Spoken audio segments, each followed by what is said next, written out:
The series name is What If Naruto Have Kurenai and Tsunade Personal Teacher. So let's start the series. 1 day of unconsciousness and 2 days of laying alone in a hospital bed can help someone to reflect a lot on themselves. Naruto returned after the failed Sasuke retrieval mission in a state half dead. Well, when one gets shoved near the lungs by the Chidori, an A-rank jutsu, you consider yourself lucky to live. It had taken the combined effort and help of the Kyuubi and the best medic of Konoha to heal him completely. No one visited him those 2 days except for his Bachan, Shizune-chan, Pervy Sage, and Kakashi-sensei, who probably wanted to correct things between them after all the neglect in training. At least he came to check on me no matter what he did in the past. Where are my so-called friends or Sakura-chan? I cannot blame the ones who came with me during the mission as they might be wounded, but what about the others? Thinks an upset Naruto. The only good thing from these past 3 days of his stay in the hospital was that he got the chance to reflect on his past life as a person and as a shinobi. To think that he considered Sasuke his brother. Haha, what a joke, a brother who nearly killed him all for power. Well, it doesn't matter now, does it? He has probably crossed the Land of Fire's border and is in Orochimaru's base by now. He is no brother, friend, teammate, or comrade of mine. He is just a traitor. Stupid prick. All the time I was trying to convince him to return and come back with me, and was holding back to not kill him. It's not like I could have killed him anyways. If my life was hell in the village because of the 9 tails and me, it would have become way worse if I killed the villager's precious Uchiha. And his precious Sakura-chan. It took a couple of hours for him to seriously concentrate and find out why he liked her in the first place. Was it because she was loud like him, or was it because she liked Sasuke more? Who knows? It was just the silliest crush, and by far the dumbest thing he had done, where he tried to cheer her up and asked for simple dates, and in return, he always got badmouthed, yelled at or beaten. It was time to change, and most importantly, the mask must fall. Seriously, how can anyone believe that he stayed so happy and cheerful while being hated by the villagers, the academy teachers, and most of his age group classmates? No one understood that behind that happy-lucky-go idiot that shouted things at the top of his voice was a boy who took all of it, kept it to himself, shrugged it, and went on with his life keeping a smile on his face. It isn't possible for anyone to bear such hate and pretend as if nothing happened. But he did it. He heard the whispers. He saw how parents pulled their kids away from him. How most of the shop owners didn't allow him to get anything from their shops no more. What was the price paid in acting like a loud, brash, annoying and pranking king? An idiot who did not take his ninja studies and basics properly. A weak, orange jumpsuit. And a short boy who got beaten by everyone in the academy and insulted for being last. Winning most of his fights on either luck or with the help of the Kyuubi. He could blame the Konoha Academy instructors that they didn't help him, being kicked unnecessarily out of the classes, or the ones who taught him something was deliberately done wrong. Like Mizuki, he was easily fooled by Mizuki, and in desperation would have been punished if Mizuki got the forbidden scroll and got away with it. Although it was because of all that scenario that Konoha was able to get hold of one of its traitors, as well as I was able to pass the academy and become a ninja for the village. So there's that. Oh, and I got to know a forbidden jutsu from it, the Kage Bunshin, and its other form or advanced variation of it, the Tajikage Bunshin. So that is a win in my books, Databeo. Naruto thinks while watching nothing in particular, outside the window of his hospital room. Enough yearning for everyone's attention, whether it be that of the villagers or his classmates or Sakura.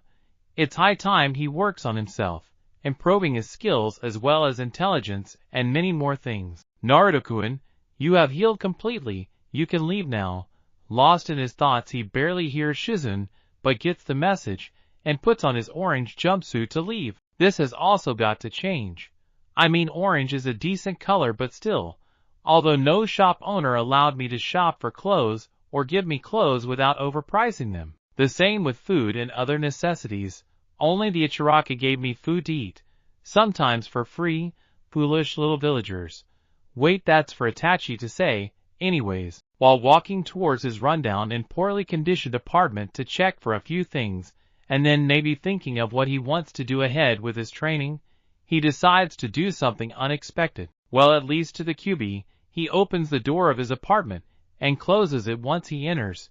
He walks to his bed and sits cross-legged on it and concentrates for a few seconds, and is instantly pulled into his mindscape. Walking up to QB's cage in his mindscape, he says, "QB, this might feel weird and unexpected, but I just wanted to thank you. Up until now you have saved my life more than a couple of times and helped me win against most opponents, whether it be on the bridge in Wave Country against Haku, or in the Chunin exams against Niji or Gaara." The QB has his head resting on his hands.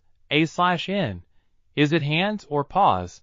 I seriously thought of it for a few seconds while writing this part, and looks at Naruto with his left eye open. Where has this suddenly come from? Why do you care so suddenly that you came to thank me? Asks a bit shocked Ninetales. It's not like someone came and thanked him or something, especially this puny little idiot. What? Can't I thank you for helping me or saving my life? I don't know if it is a big deal for you or not, but it is for me. Today I would have died if it wasn't for you. Hell, I was half dead when I got to Bachan for treatment, and I don't want to be like the Uchiha who will go to any lengths and do anything for power. The Bija scoffs at this. It's not like I had an option. I would have more than loved to watch you die, but because this seal is made in such a way by that cursed fourth Hokage, if you die during your lifetime, then I die as well because of being stored in you. Who wants to do that? The fourth Hokage sure was a cunning shinobi. Hee. Get it? Cunning as in like a fox, and you are one as well, Naruto says, and laughs nervously for a couple of seconds, but stops on seeing the Bija's unchanged face. Sighs. Well, I did learn something new today about the seal, so that's something. Is there something I could do to help you? Ha! You? And help the mightiest Biju in the world? Don't make me laugh, Ninjin. You can do nothing to help me. I am the mightiest of all the tailed beasts, and can destroy mountains with a single swing. QB retorts, and tells him about his glory days, but got intervened in between. Coughs. Okay, let me rephrase that. Is there something I can do to please you? How's that? Yes, you can. The next time don't interrupt me during my brilliant monologue, and secondly just tear that seal off completely so I can kill you. Get my freedom and riddance from this seal, and then destroy this pathetic village who thinks of me, the great QB, like some pathetic dumb blonde. QB snarls in disgust at the last part. Naruto just stares at the QB as if to say, "Did you seriously think I would do that?" Sighs, rises to his full height. "If you want to do something, then tear a piece of the seal, so I can share your senses.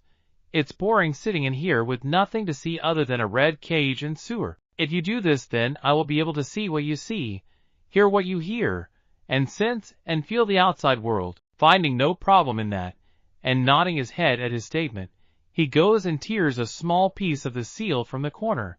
Having done his part, and with nothing else to say, he leaves his mindscape. Coming back to the real world, he instantly feels a bit different about his surroundings, like it has come a bit alive, or something. Your hearing and smelling senses have increased because of me sharing those senses with you through the seal, the QB tells Naruto. Am I hearing things, or just mental after staying in the hospital? Thinks Naruto to himself as he looks around the village trying to find a reason for this. No, you idiot. Because you ripped a part of the seal, we can communicate with each other without you having to appear in your mindscape. You just have to think about what you want to say, and I will understand it. That's sweet. See, we can be good to each other like this and help an other in return. You get to see the outside world, and I get a minor boost or something from it. It's a win-win situation. Whatever, I don't have the patience to talk so much with you. Go on wherever you are going. I am going to sleep. The QB rests his head on his hands and thinks to himself, Uzumaki Naruto. In all my years of being alive, no human has thanked me for anything till now, except for one person, but then he was different than the rest. Seeing no point in continuing to talk with a sleeping beast, he continues walking towards. Wait, where was I going? Is this what Kakashi-sensei meant about getting lost on the road of life? Ugh, Why is my memory so bad? No need to answer that.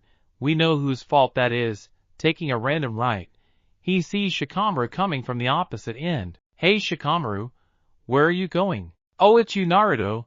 I was just going to the hospital to check on Chuji. He ate some special Akamichi pills during our last mission and was admitted there. Let's just hope he recovers quickly then. Now that you think of it, I don't know about anyone's whereabouts from the mission. Is there anyone else in the hospital from our mission? Yakiba was admitted straight away when he was brought here, and Niji was in a critical situation. He is in the ICU. They both were made to fight tough opponents. No, all of us were way below in terms of skills compared to the Sound Four.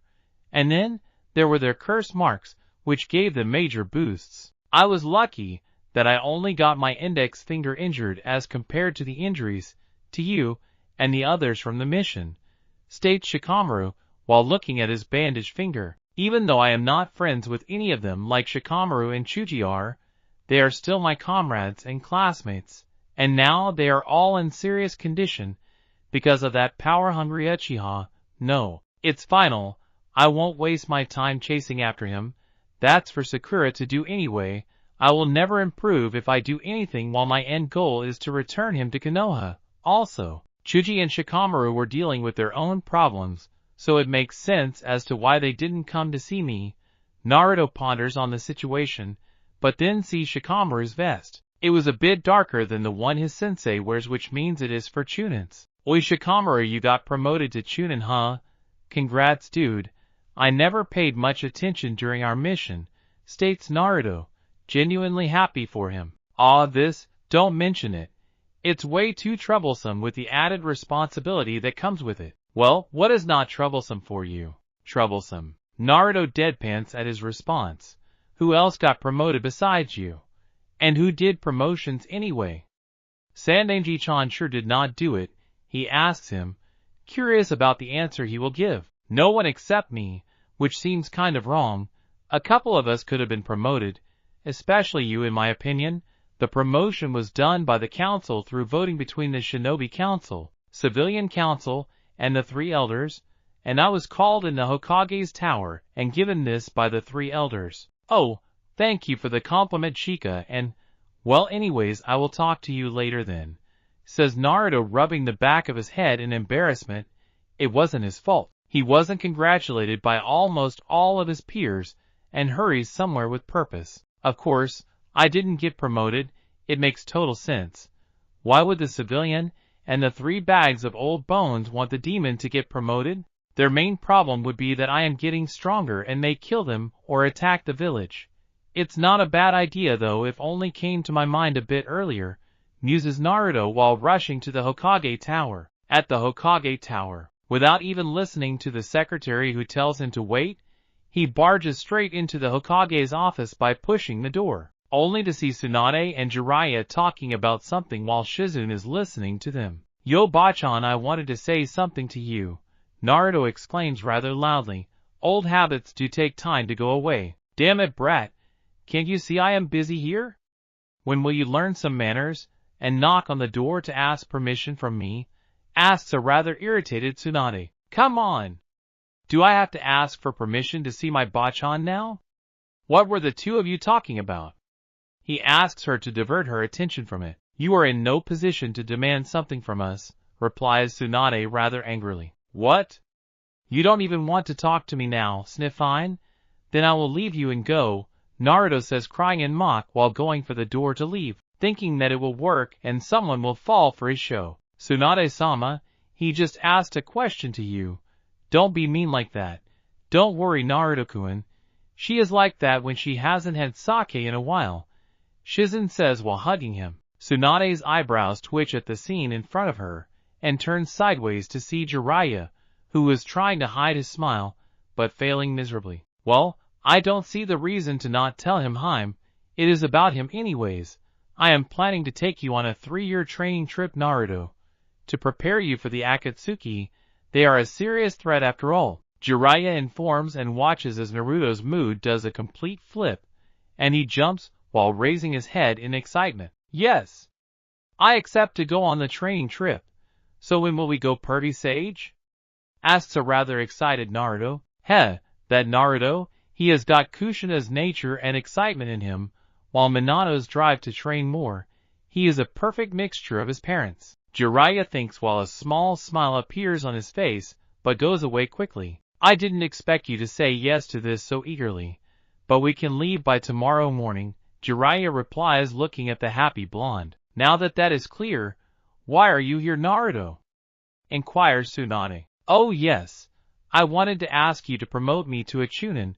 Naruto informs her of his reason to visit. And why do you suddenly have this idea to come here and ask me for a rank promotion without doing anything great in recent missions that would account for you to have a Chunin promotion? She asks him as she rests her chin on her hands on the desk. I got to the final rounds of the Chunin exams that happened in the past. In the third round, during my match, I beat Neji in a fair fight, well as fair as a shinobi fights. And then it was me who stopped the One-Tails from wreaking havoc on the village and killing our shinobis and villagers. If all of this effort doesn't warrant a promotion, then I don't know what does. Naruto speaks while remembering all of it in his mind. Tsunade and Shizen both are impressed by his feats in the Chunin exams and during the invasion. It won't seem much on the outside, but a Genin stopping a tail beast all by himself, no matter its number of tails, is a pretty big feat. Well, if what you say is true, then why weren't you promoted with Shikamaru?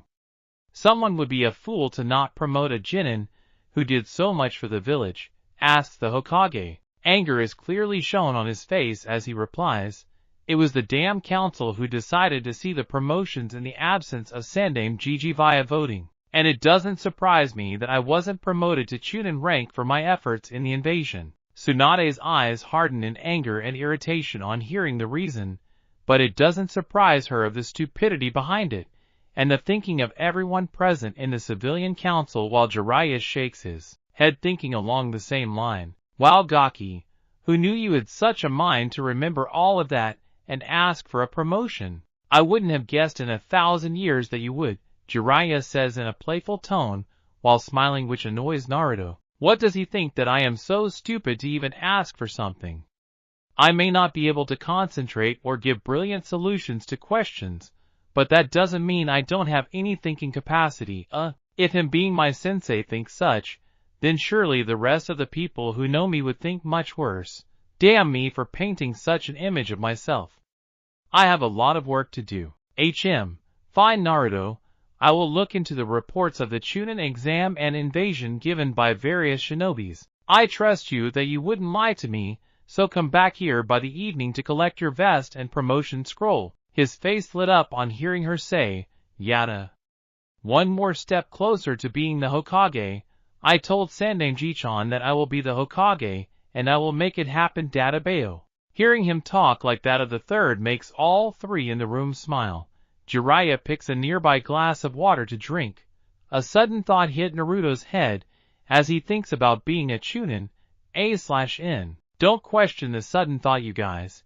Just know that the plot requires it. Now that I will be promoted to Chunin, I would like to know who my parents are, Naruto states firmly, determined to get his answer. Jiraiya spits out the water that he was drinking from his mouth and coughs a bit, while shock was written all over Tsunade's and Shizen's faces. What do you mean by that, Naruto? Asks Jiraiya, hoping that he heard him wrong. What, are you deaf or something? Scratch that, he heard him right. Gigi promised me whenever I used to ask him to tell me about my parents, and he said that he would tell me everything when I turned 16 or became Chunin. I begged him to tell me, but he told me that my father wished it for some reason, so now I will not go without knowing about them. Sighing at his request, and seeing no other option, Jiraiya nods at Tsunade and closes the window, and activates a privacy seal while Tsunade sends out her umbu. Whoa, what was that blue light thingy which covered the room? Naruto asks curiously while watching some weird patterns covering the room. Your parents are part of an SS rank secret like the Kyuubi was. It would become quite a problem if someone else knew of it. So I told the umbu to go out while Jiraiya put up a privacy seal. Tsunade informs him. Well, it must be important then if another person is hiding near the couch on your right, brat. What? How do you know that, Kyuubi? I can't see anyone. He asks the Kyuubi. bewildered by his response. I can sense the emotions of humans. It is one of my abilities along with an increased healing rate and a good sense of hearing and smell, both of which you have. One can hide their chakra and do other things to stop from being spotted, but no one can hide their emotions. Trusting the QB as he told him without even the need to do so, he looks straight at the spot mentioned by him and says, "There's someone over by the couch on my right, Erosenin," Naruto says casually as he points his finger near the couch. The shinobi was sweating a bit from Naruto looking directly at him out of the blue, but now everyone in the room knew of his location, so he dropped his disguise and headed for the window to exit the room. Both the Sanins and Shizune were a bit shocked hearing, and were turning in the said direction when Jiraiya notices a sudden movement from the exact mentioned place. Quickly rushing across to stop the fleeting person, he shoves a Rasengan in his back, instantly killing him. Why did you kill him? You could have just captured him, Naruto says while seeing the now dead shinobi. Grow up, brat. This is the life of being a shinobi. You all kill, steal, and do a lot of other things in the name of being ninjas and in service to your village, your hero. The Yondaime Hokage killed roughly 1,000 shinobis during the Third Great Ninja War, and you are afraid of such stuff. Either accept it or quit being a shinobi. The QB retorts angrily about his stupid thinking. Not having any response, Naruto stays quiet while listening to Jiraiya, and he was anyways a rude shinobi, so we wouldn't have been able to get any kind of information from him. Screw that old, crippled fool Danzo, leaving his spies in my office. We weren't talking about anything major till now, but who knows how many times he has done this in the past. I will have to tell my Umbu to take extra care from now on, Tsunade states angrily but calms down by the end, and then looks directly at Naruto. Now then, where were we? Ah yes, your father was the yellow flash of Konoha, Namake's Minato, while your mother was the red death of Konoha, Uzumaki Namake's Kushina. Her last name was given to you because your father had many enemies, especially in IWA, who would stop at nothing less than to kill you, to protect you from getting targeted by them. You weren't told about your father. Naruto was lost. He finally got to know about his parents after so many years of yearning to know about them. So many nights after hearing the villagers call him names and being treated like some plague. He had gone home and cried himself to sleep while thinking of what it would have been like to have parents. The one he looked up to be like, who he saw as a hero, is his fucking father. Anger, confusion, upset, or happiness. Naruto didn't know which emotion to show. He tried to control the tears, but thinking about everything in his life to his point was too much for him as he shed tears. Why? Why was I told anything about them? Do you know how many times I have seen parents take their children to the park and play with them, while I stood there alone?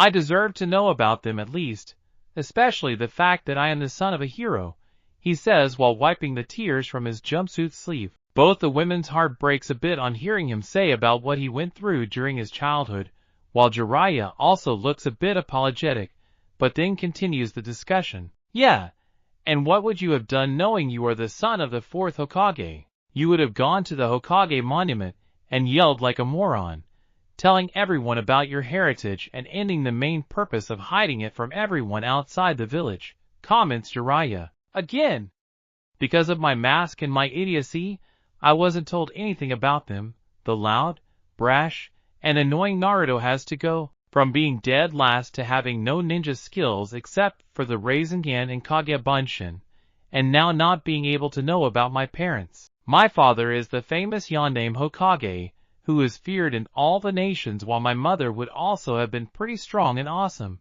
And then look at their son. A total disappointment in their name and legacy.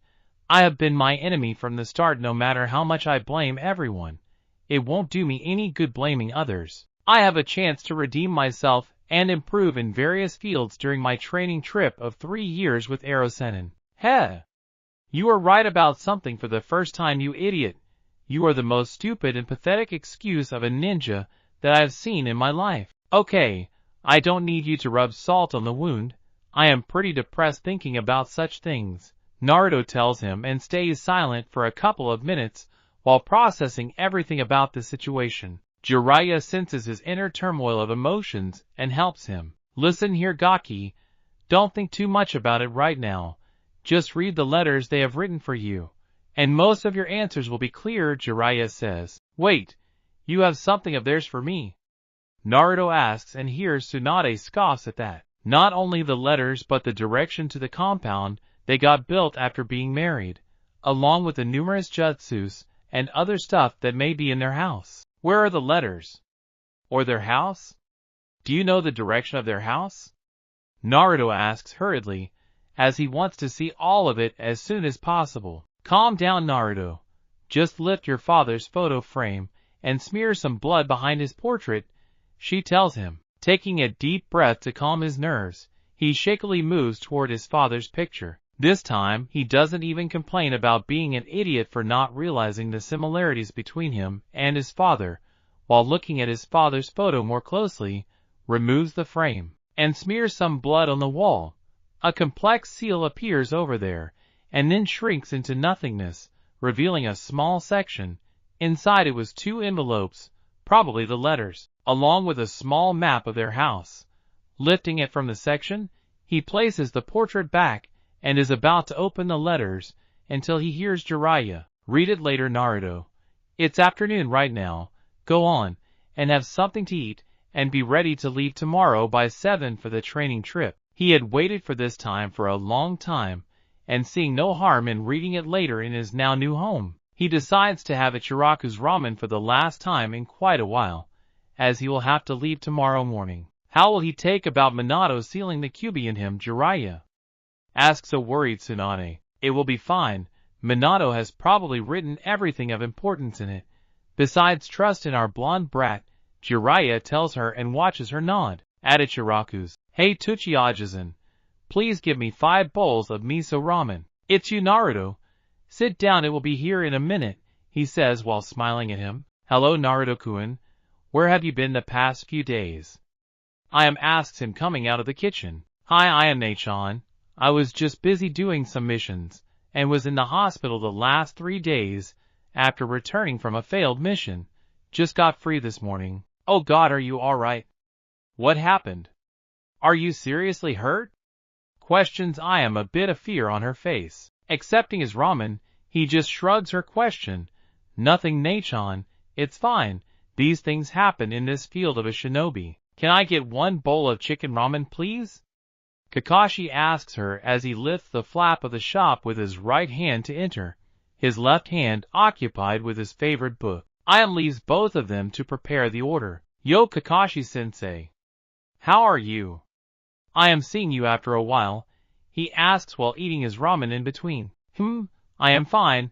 It should be you who should be asked the question, seeing as you were badly injured and in the hospital, Kakashi says while skimming through his book. I have been fine, sensei. I got released from the hospital today morning, then went to see Bachan and got promoted to Chunin. Oh, and got to finally to know about my parents. My father is pretty famous, you know. Kakashi's eyes widened a bit on hearing the last part. Ah, I see. I would like to tell you that I knew both your parents, your father more than your mother, as he was my sensei. Naruto stops eating his ramen and looks at him wide-eyed in surprise. I guess that is true. You never told us about your Chunin team, Naruto says. Kakashi eyes smiles on hearing him. Why, you never asked me on that topic, Naruto. Naruto hits his head on the table in disbelief, but doesn't say anything else as he is correct in his own perspective. Can you tell me about my mother? I mean, there is a lot about my father out there, but I don't know or haven't heard much about her. He asks Kakashi in hopes of learning something. Kakashi ponders on the statement and then replies, You should ask Kurenai about your mother. She was one of the 3 Genins in her team when she was a sensei for a short while. I will ask her after coming back from my training, and returns to eat his 3rd bowl of ramen. Naruto then turns to face Kakashi. Hey sensei, I wanted to ask you something. Go on. Well, after thinking a lot about it during the last few days, I have come to a decision that I don't want to care about Sasuke anymore or chase after him after returning from my training trip. I thought of him as a dear friend, seeing as he was also alone after the Uchiha massacre, and thought of him like me, but which friend uses an A-rank jutsu on you, that is supposed to kill someone. Kakashi disheartens a bit on hearing that, sad that his one student would use an assassination jutsu on his teammate and then become a traitor to the village. It is your choice to take Naruto. You have everything in front of you and have to decide what is best for you. I cannot change your perspective on the situation. Then it's decided. I won't go chasing around and wasting my time on him. I have lived till now thinking about the villagers or others' opinions of me, or obsessing about beating Sasuke. If there is a mission regarding him or his whereabouts, I won't care about it. Sakura is there for that. Although if I were to come across him somehow, I will not hold back that time against him, thinking that he is a friend, Naruto says with determination. Kakashi smiles a bit at that, and then decides to say what he came there for. I came here to say sorry, Naruto. I was the one who brought you back to the village from the Valley of End, and on the way, seeing your condition made me realize that I haven't been the best sensei for you, ignoring you while teaching Sasuke, who used a Chidori on you when I told him not to use it on comrades and teammates. Kakashi apologizes sincerely as Naruto listens to him. It's alright, sensei. You may have not taught me much, but you were there for me and treated me better than most of Konoha. And don't worry about my training. I am going on a 3-year training trip with Pervy Sage from tomorrow, so I will learn a lot from him. Disappointed in himself for not teaching his sensei's son, he asks Naruto, is there anything I can help you with? You can teach me the Chidori as well, yeah, do that, replies Naruto excitedly. No matter how much he was trying to change, some things don't change quickly, like his excitement about learning a new jutsu. Kakashi chuckles on hearing his suggestion and tells him, I can't do that. It requires having a Sharingan as well as one must have a lighting affinity. Wait. You don't know your natural affinity, do you? He asks him with a bit of joy in his tone at the thought of helping him anyhow. He receives a shake of the head from Naruto in return. I know something that might help, and reaches into his vest pocket to take out a square piece of paper. Seeing Naruto eyeing it curiously, he decides to explain it to him. This here is a churka paper. It helps in identifying a person's nature affinities. Sasuke has 2 natural affinities, fire and lightning. It is a lot easier to learn, perform and master the jutsu of the natural affinities one has. Here just add chakra to it. Taking the paper and placing it in between his fingers, he applies chakra to it, and looks at it as it splits by the middle into 2. Then the left side becomes wet, and the right side crumbles into a ball, raising an eyebrow and staring at Kakashi as if asking a question. Well, that's rare for anyone to have 3 affinities. But it can be explained seeing as who your parents are, with Minato-sensei having primary wind affinity, and secondary lightning affinity, and Kushina-san having primary water affinity, and secondary wind affinity. You have a primary wind affinity with closely followed water and lightning affinity. Ha! I knew I was awesome.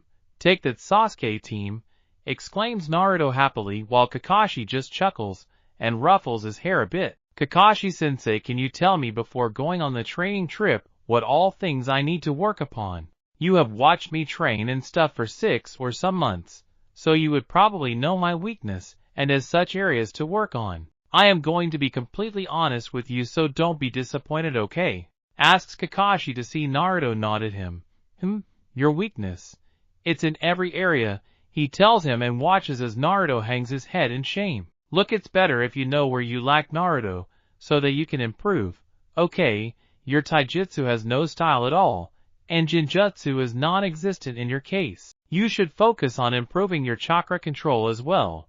Not on an expert level needed for doing medical ninjutsu, but it should be at least Jonin level or up so that performing jutsus becomes easier and you don't waste chakra doing it. You should also branch out your ninjutsu a bit other than the Rasengan and Kage Bunshin. It's good that you have 3 affinities. You can learn loads of different jutsus, and both your parents were masters of few jutsus, so add that to the list. What? Kakashi-sensei, that's too much. How am I supposed to do so much in just 3 years? Naruto exclaims in dread at the fact of not being able to become a better shinobi in the next 3 years. Chuckles nervously. Well, it's the job of a sensei to help his student. I should have told you this earlier, but anyways, The Kage Bunshin you use regularly is very good for spying and gathering intel. It's because whatever a shadow clone learns, its memories are passed on to its creator. You can apply this to your studies as well as to improve yourself. So if your clone reads a book while you sleep, after dispelling the clone you will remember whatever it read. Kakashi informs Naruto and turns towards him to see his mouth agape. This is wonderful, because my chakra reserves are so high due to the Kyuubi I can easily produce hundreds of clones. This would make my job easy, and I won't need to read boring history books. Thank you for your help, Sensei. See you later. Naruto hurriedly leaves the stand after hugging him to check his parents' house, leaving a happy Kakashi alone, who was able to do something to help his student. Near the Hokage monument. Somewhere around here is their compound, huh? They sure did get it isolated from others, muses Naruto, while walking towards the location and looking at the map to try and figure it out. His exploration had brought him to the Hokage monument, where the rest of the Hokage's stone faces were present, and below the whole village was visible. After 10 minutes of wandering in the area near the monument, he sees a medium-sized compound near the forest. I should send a clone to collect my Chunin vest and promotion scroll from Bachan, and according to Kakashi-sensei, it should remember most of the things that happened during its life.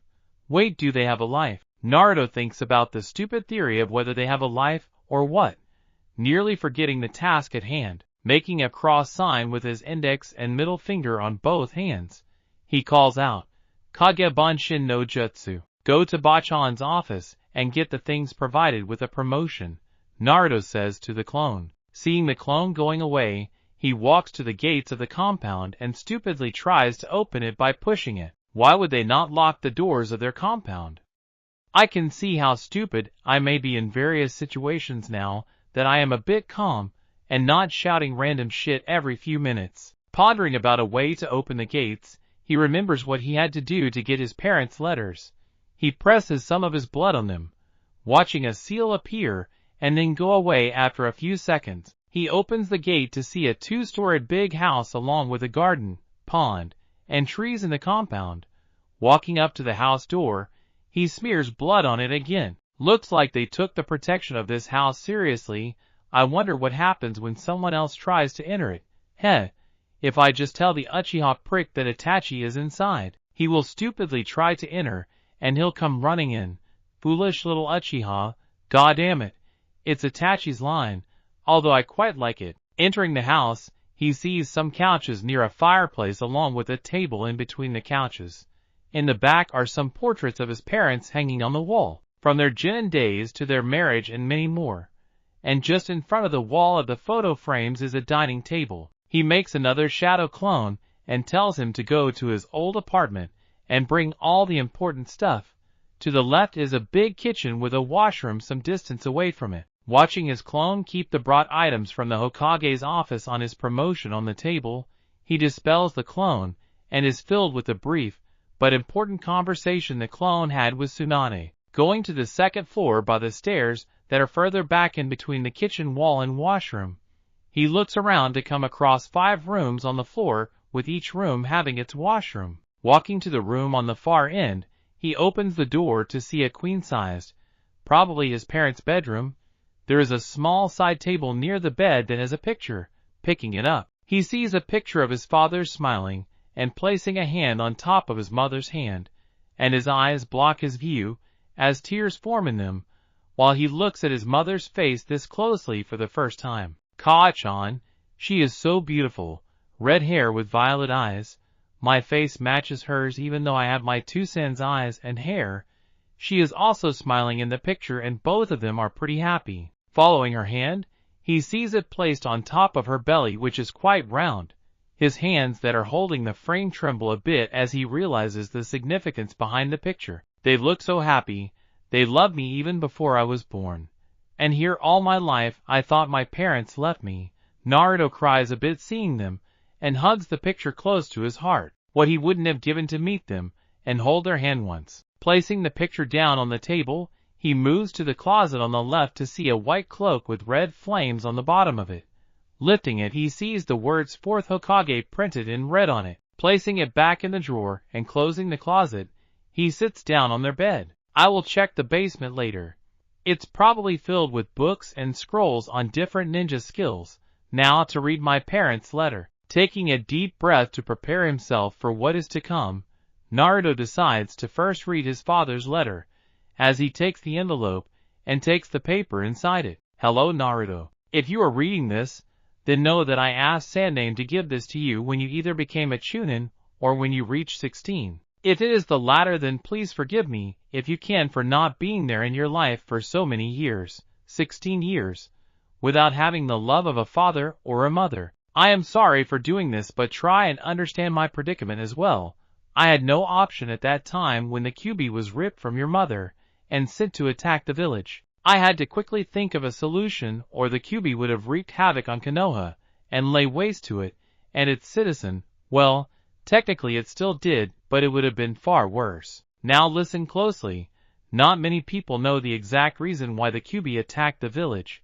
A masked man attacked your Kaachan that night when she was giving birth to you. He got hold of her, and because the seal weakens when a woman is pregnant, he was able to release the Kyuubi. I also saw the Manjikyu Sharingan in the eyes of the nine-tailed fox. So the masked man was an Uchiha who took control of the Bijou with the Dojutsu's visual prowess. As I am writing this letter to you right now, well, not me but a clone, try to put yourself in my place and see things through my perspective. How could I as a Hokage ask someone else to give their child for the sealing when I couldn't do it on my own? I am not saying that what I did was absolutely right or the only way, but at that moment, I only saw this as a solution.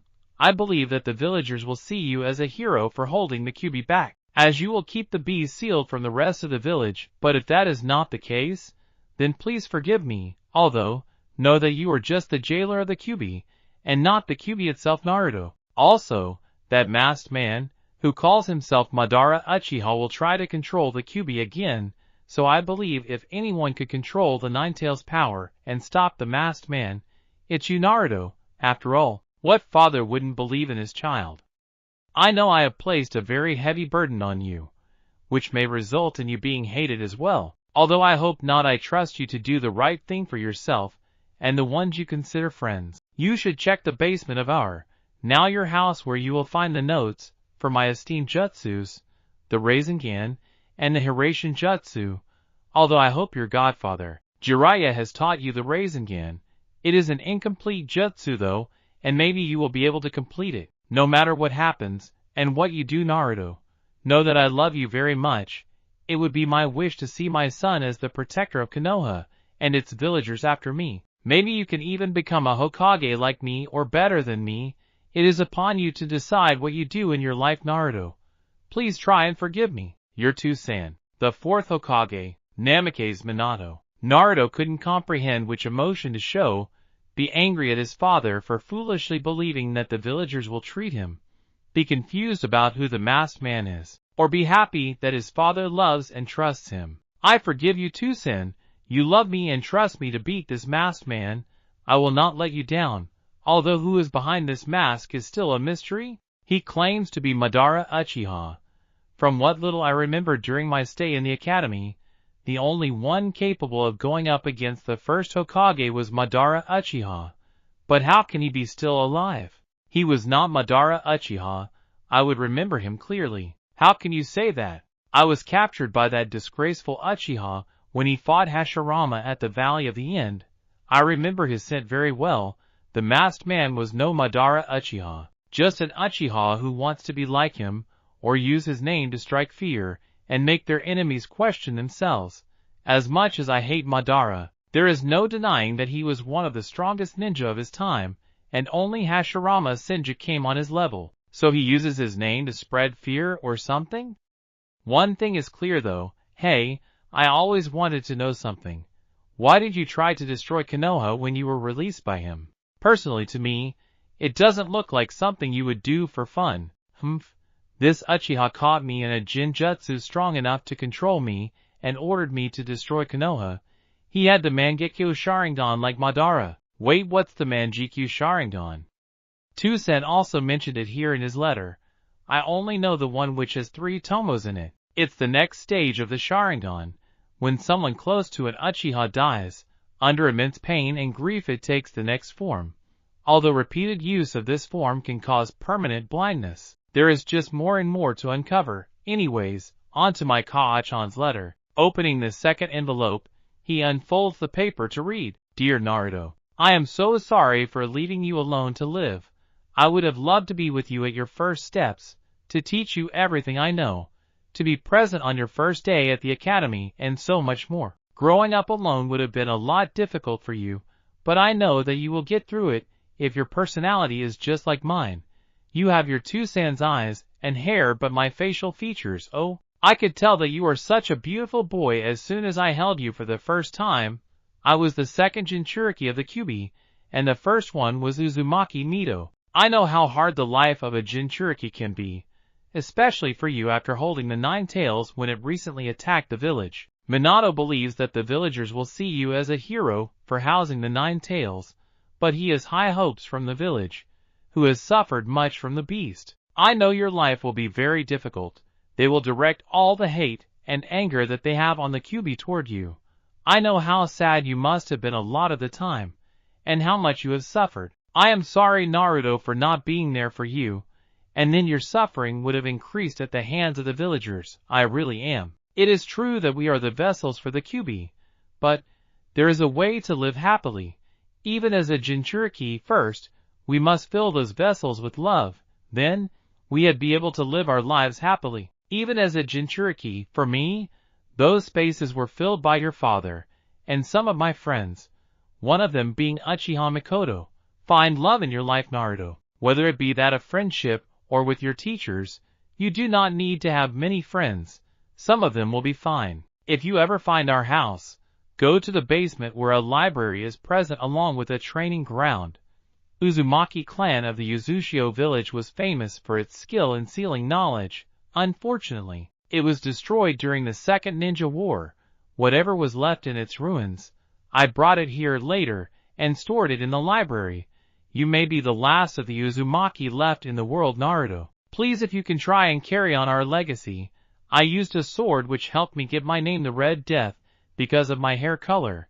If you have an interest in Kenjutsu, then you can use it. Please take care of yourself, Sochi, and I love you very much. Never forget that. Your Kaachan, Uzumaki Kushina. Naruto let slip a few tears while reading his mother's letter. She also loved him.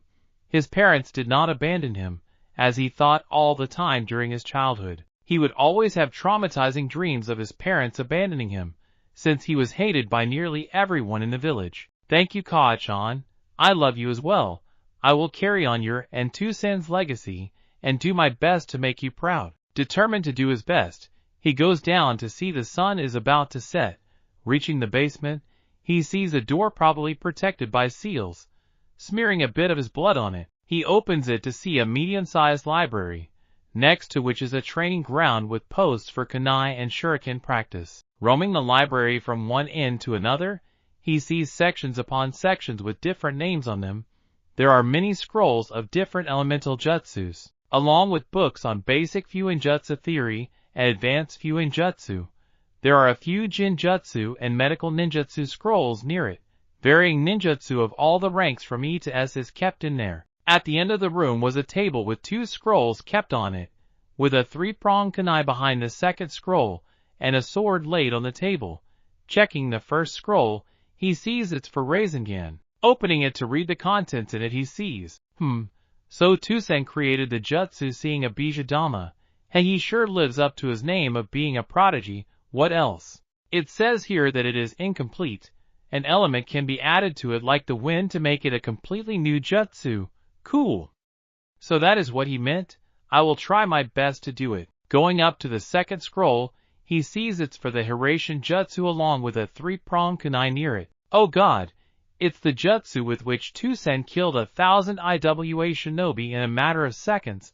I need to learn it. Let's see. One has to be a seal master and understand the theory of space-time seals to be able to do it. I can use my shadow clones to do that. Thank God for the Kyuubi and its reserves. It is a kind of summoning technique. By entering a dimensional void, I can instantly teleport to the technique's formula location whenever I please. I hope I can learn this. It would be so effective. Next up, He watches the sword that is laid on the table, his mother's precisely, holding up. He looks at it closely to see a katana. Its blade is sheathed in a black scabbard made of leather. On top of the scabbard and near the guard is a red color hanging cord helping in hanging it on the back or anywhere else. The handle of the sword was covered in white with golden diamond marks on it at equal intervals. Unsheathing the katana from its sheath, he sees a beautiful sword. The blade was gray with a bit of black on the sides and made of chakra metal. Going down, he sees down to see a white blade collar along with a golden circular guard. Naruto then, and there added learning kenjutsu to his list. There is no way I won't use this thing of beauty and let it rot here. Deciding to pack for his 3-year training trip, he first goes to the ninjutsu section and places all the elemental jutsus on the wind, water, and lighting elements in a sealing scroll which he found in 10s or 20 in the room. Looking around, he sees books on elemental manipulation and shape manipulation. He stores them in a different scroll along with books on chakra theory, hand signs, chakra control, advanced chakra control, and more. Picking up another sealing scroll, he keeps books of Konoha history, Konoha's law and politics, clan laws, and battle strategy and tactics. The most important thing, he stores the Hiraishin Jutsu scroll and his mother's scroll in a different scroll. Lastly, he picks up all the books on Fuin Jutsu with its theory, applications, and varying categories like barrier seals, body seals, space-time seals, etc. along with his mother's kenjutsu style. Picking up all the 5 scrolls needed for his training, he goes upstairs to keep them on the dining table and goes to sleep in his parents' room. Waking up at 6:30 the next morning, Naruto brushes his teeth, takes a hot shower, and quickly changes into his orange jumpsuit. While waiting for his instant ramen to be ready, he remembers something from his talk with the Hokage. "Oi Kyubi, you awake or not? I wanted to ask something." "What is it, brat? Who screamed so early in the morning?" "Hee, sorry, but I wanted to ask you something. Yesterday you said something about being able to sense the emotions of humans. I am not a sensor ninja, and even if I was, someone may be able to mask his chakra. So I was thinking that maybe you give me the ability to sense people through their emotions?" asks Naruto, not completely sure of his reply. "And why would I do that? I am not getting in return, am I? I don't believe in charity work." Naruto looks around for something to do. "Well, I could change the surrounding of this seal. I mean, how dull it must be for you to sit in a sewer." The Kyubi thinks about it for a minute, watching Naruto closely, making him fidget under the fox's gaze. "All right, you do that, and I will grant you my power. Make it a green meadow or something." Naruto happily accepts and goes on to do just that, but realizes he doesn't know how to. While rubbing the back of his head sheepishly, he asks, "Sorry, but I don't know how to. Please tell me how I can change it." "It's your mind. Just will it to change. Do it and go. I need to sleep. Start meditating to get a grip on the sensing and to increase its radius." Kyubi replies while keeping his head on his paws. Naruto gives a mock salute and changes the seal to become a lush green meadow with trees, bushes, flowers, and ponds. Closing his eyes, after watching Naruto run on top of buildings with his backpack of scrolls, the Kyubi thinks, "Uzumaki Naruto, you did not demand power from me as you did while using the summoning jutsu. Maybe it was you Tsunade mentioned about near his death. We shall see." Naruto reaches the north gate around 7 only to see his Bachan, Nachan, Kakashi-sensei, and Pervy Sage already there. "Yo! What are all of you doing here?" asked Naruto. "We came here to say goodbye to you, Naruto. I haven't been the best sensei for you, but do know that I am proud of you for beating Neji and stopping Gaara. I know you will be great like your parents," states Naruto while eye-smiling him. Naruto is filled with joy to hear that. "Thank you for the words, sensei." Shizen comes up and hugs him. "Take care of yourself, Naruto-kun, and please be safe out there." "I will be fine, Nachan. Don't you worry," Naruto replies while giving a thumbs up to her. "Take good care of yourself, brat, and don't do anything stupid. Keep my grandfather's necklace close to you, and do not become a pervert like Jiraiya. Is that understood?" asks Tsunade a bit angrily, fearing her. Naruto just quickly nods, smiling at him. She reaches for his chin, lifts it, and kisses his forehead. "Come on, Mini Minato. It's time to go," informs Jiraiya, waiting by the weight, rushing to him. Naruto looks over his shoulder with a big smile and waves his hand to the three. Seeing him leave, Shizen turns to Tsunade and says, "It will be quite a silent 3 years without him in Konoha." "You are right, but I get a feeling he would be quite strong when he comes back." Kakashi chuckles at that. Seeing both women turn towards him, he voices his thoughts. He has got his father's drive to learn jutsus in him. To be able to learn the Kage Bunshin in a couple of hours, and the Rasengan in just a week without knowing the secret of the shadow clones is nigh impossible. For many experienced jonins, he may as well be my equal or surpass me in skills by the time he comes back. The only thing he would need would be an experience of the shinobi world, on the road to Konoha. "So, Erosen, what will you teach me these 3 years? Let's see. I will work on increasing your chakra control as well as your taijutsu, while also helping you in controlling the power of the Kyuubi." Naruto stops on the road and looks at him. "What? That's it. Why didn't you tell me earlier then? I wouldn't have come with you." "What are you talking about, Gaki?" "Minato sealed the Kyuubi into you so that you could use its power," answers an irritated Jiraiya. He was doubting the great Jiraiya-sama's teaching, that insolent brat. "No, I am not using his power, and that's final. He is not just a mindless beast from who you just take power. If he wants to, then he will share his power." The answer amazes both Jiraiya and the Kyuubi. "Maybe you will be the one to understand the tail beasts, Uzumaki Naruto. Well, you sure have made the future interesting." The Kyuubi thinks, keeping his thoughts to himself. "And secondly, in all of my fights till now I have had to depend on the Kyuubi to save me, whether it be against Haku in the Wave Country, or Neji and Gaara. And lastly, don't you think that the Akatsuki will be prepared for me to use its power against them? Orochimaru used a Gojo Fuin seal on me, cutting me off the Kyuubi's chakra. What's to stop them from doing so?" questions Naruto, looking at Jiraiya. "Well, Brad, it looks like you have thought a lot about it. So why don't you go and enlighten me on what you want to learn?" "I have to improve my chakra control and better my taijutsu. Do you know what will help me?" "Yes, I will teach you your father's hummingbird style, which uses speed, agility, flexibility, and quick reflex to do damage. You will need to increase your speed for that." "That's fine.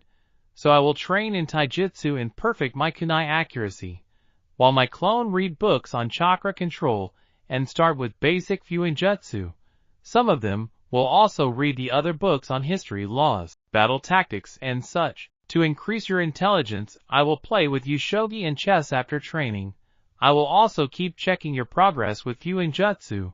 Let's start with that, and we will discuss the rest later." 1 year later, Naruto is 14. Naruto runs up to him, planning to hit him with a right hook. Jiraiya blocks it easily with his hand, but doesn't expect him to go for a punch with his left hand, moving his head to the side and dodging it. He is sent back by a dropkick on the head by Naruto. Seeing him get up, he rushes in, lifting his left leg to kick him near the shoulder, but is blocked by his arm, quickly changing his chance. He goes in for a low kick, only for Jiraiya to jump over it. Sensing a counter coming for the Toad Sage, he quickly backflips some distance, rushing, and he tries to knee him in the chin, only to be blocked by his hand and kicked back to the ground. Obviously, this was going at a very fast pace for the eyes of a common human. Punches and kicks were being shared and dodged. Naruto feints a left jab at Jiraiya while going in for a right uppercut, but is blocked by Jiraiya. "Alright, Mini Minato, let's stop. We have been going at each other for the past 2 hours. You have improved a lot in taijutsu throughout the previous year," says Jiraiya, stopping him. "I can barely hit you with anything. I only managed to land some hits when I released the resistance seal placed on me." "Don't sell yourself short, Naruto. You have achieved something in 1 year, Mini take a couple of years to do. You just lack experience. What, you think you could beat a Sannin? Ha! Don't make me laugh, kid. Still, taijutsu is not only the thing you have improved at." That was true. Learning the hummingbird style came easily to Naruto because of never to seem to end stamina, doing numerous laps around fields and other areas that he found, followed by exercises like pull-ups, push-ups, sit-ups, etc. helped him build some muscle mass. getting a proper diet other than ramen, which consisted of nutrients, vitamins, and proteins helped him increase his height. Jiraiya also assisted in his training by placing resistant seals on his legs, which helped increase his speed, while the same seals on his arms helped him move his arms rather quickly and do more damage. The resistant seals on his hands were at level 3 with the max level for it being level 5, while the seals on his legs were at level 5 with level 7 being the max. 2 more years of constant practice would max it. Although while learning how to swing and use his sword, he would have to again go across all the resistant seal levels off his arms to get a hold of doing it with the katana. His chakra control had come along nicely. Firstly, he decided to completely master tree walking and water walking so that he could stay or fight for a good time on them. He made his clone start by throwing stones at him, followed by kunais, while tree walking to disrupt his concentration. Water walking was also the same, but with the addition of fighting his clones on water. It started with 1 clone and got increased to 7 or 8. Then he started doing waterfall walking with the constant movement of water, making it a lot harder. After mastering that, he got it up a notch by balancing stones, senbons, and kunais in his hand.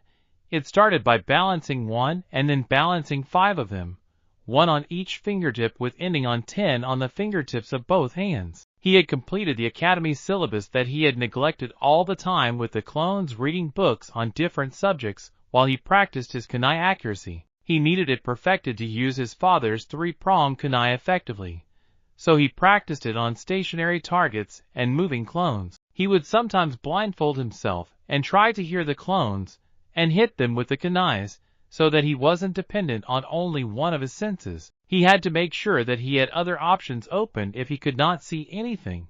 He had studied the history of his village and its shinobi along with village laws and politics. He also studied chakra theory and the theory behind jutsus. But by far his greatest accomplishment had been in Fuinjutsu. He had taken a week to perfect his calligraphy and learn the different kanjis. He had got down the basics and the theory of seals and made storage seals, explosive seals, restriction seals, privacy seals, etc. He had a complex storage seal that could store a lot more than the regular seals. He had placed 2 of these seals on his wrists of both hands to hold kunais in them, while also placing the same seal on his jacket to store his clothes, money, and all the scrolls he brought with him from Konoha. On the road to Tetsu no Kuni. "Where are we going now, Erosenin?" asks Naruto, while rubbing his hands together. He had purchased the necessary clothes for the trip, and also bought many other clothes to sustain him for a while. Black boots accompanied by brown jeans. On top of it was a red shirt and dark blue leather jacket. Completing the look was a red scarf wrapped around his neck. "I cannot teach you anything in Kenjutsu, so we are going to the Land of Iron, where you will train in your Kenjutsu style along with the rest of the stuff. It is a place filled with samurais who use swords. They may be good sparring partners for you. If one of them becomes easy, then increase their number. You will be learning everything mentioned in your mother's scroll about using a sword, and then for practice and experience against real opponents, you will fight these samurais." Nodding at that, they continue walking forward when they are approached by a samurai. "Halt! State your reason for being here." "I am Jiraiya of the Sannin, and this is my apprentice. May I speak to Mifune? He knows me." Watching them for a second, and then nodding, the guard leads them to the building at the center of the area. Knocking at the door of probably Mifune, he goes inside on hearing a muffled "come in." Returning after a minute, he says, "Please go inside. He will see you now." Naruto walks in along Jiraiya to see a man with bandages wrapped around his head, with gray hair coming on his back. He had an average height and would be in his 50s. "Welcome, Jiraiya-sama. To what do I own your company? And who might the young man be?" inquires Mifune. "Hello, Mifune. This is my apprentice Uzumaki, Naruto, and we have come here because he has an interest in Kenjutsu, so I thought to bring him here. We won't disturb you or your samurais much. Just ask them for spars in between." That's fine. I am happy that someone as young as him has taken an interest in using a sword. Maybe by the end of his Kenjutsu training, I will challenge him for a spar." Mifune ponders over the thought of having a good spar with him. "That is fine by me," replies Naruto. 2 years later, Naruto is 16. The last 2 years had been quite satisfactory to Naruto.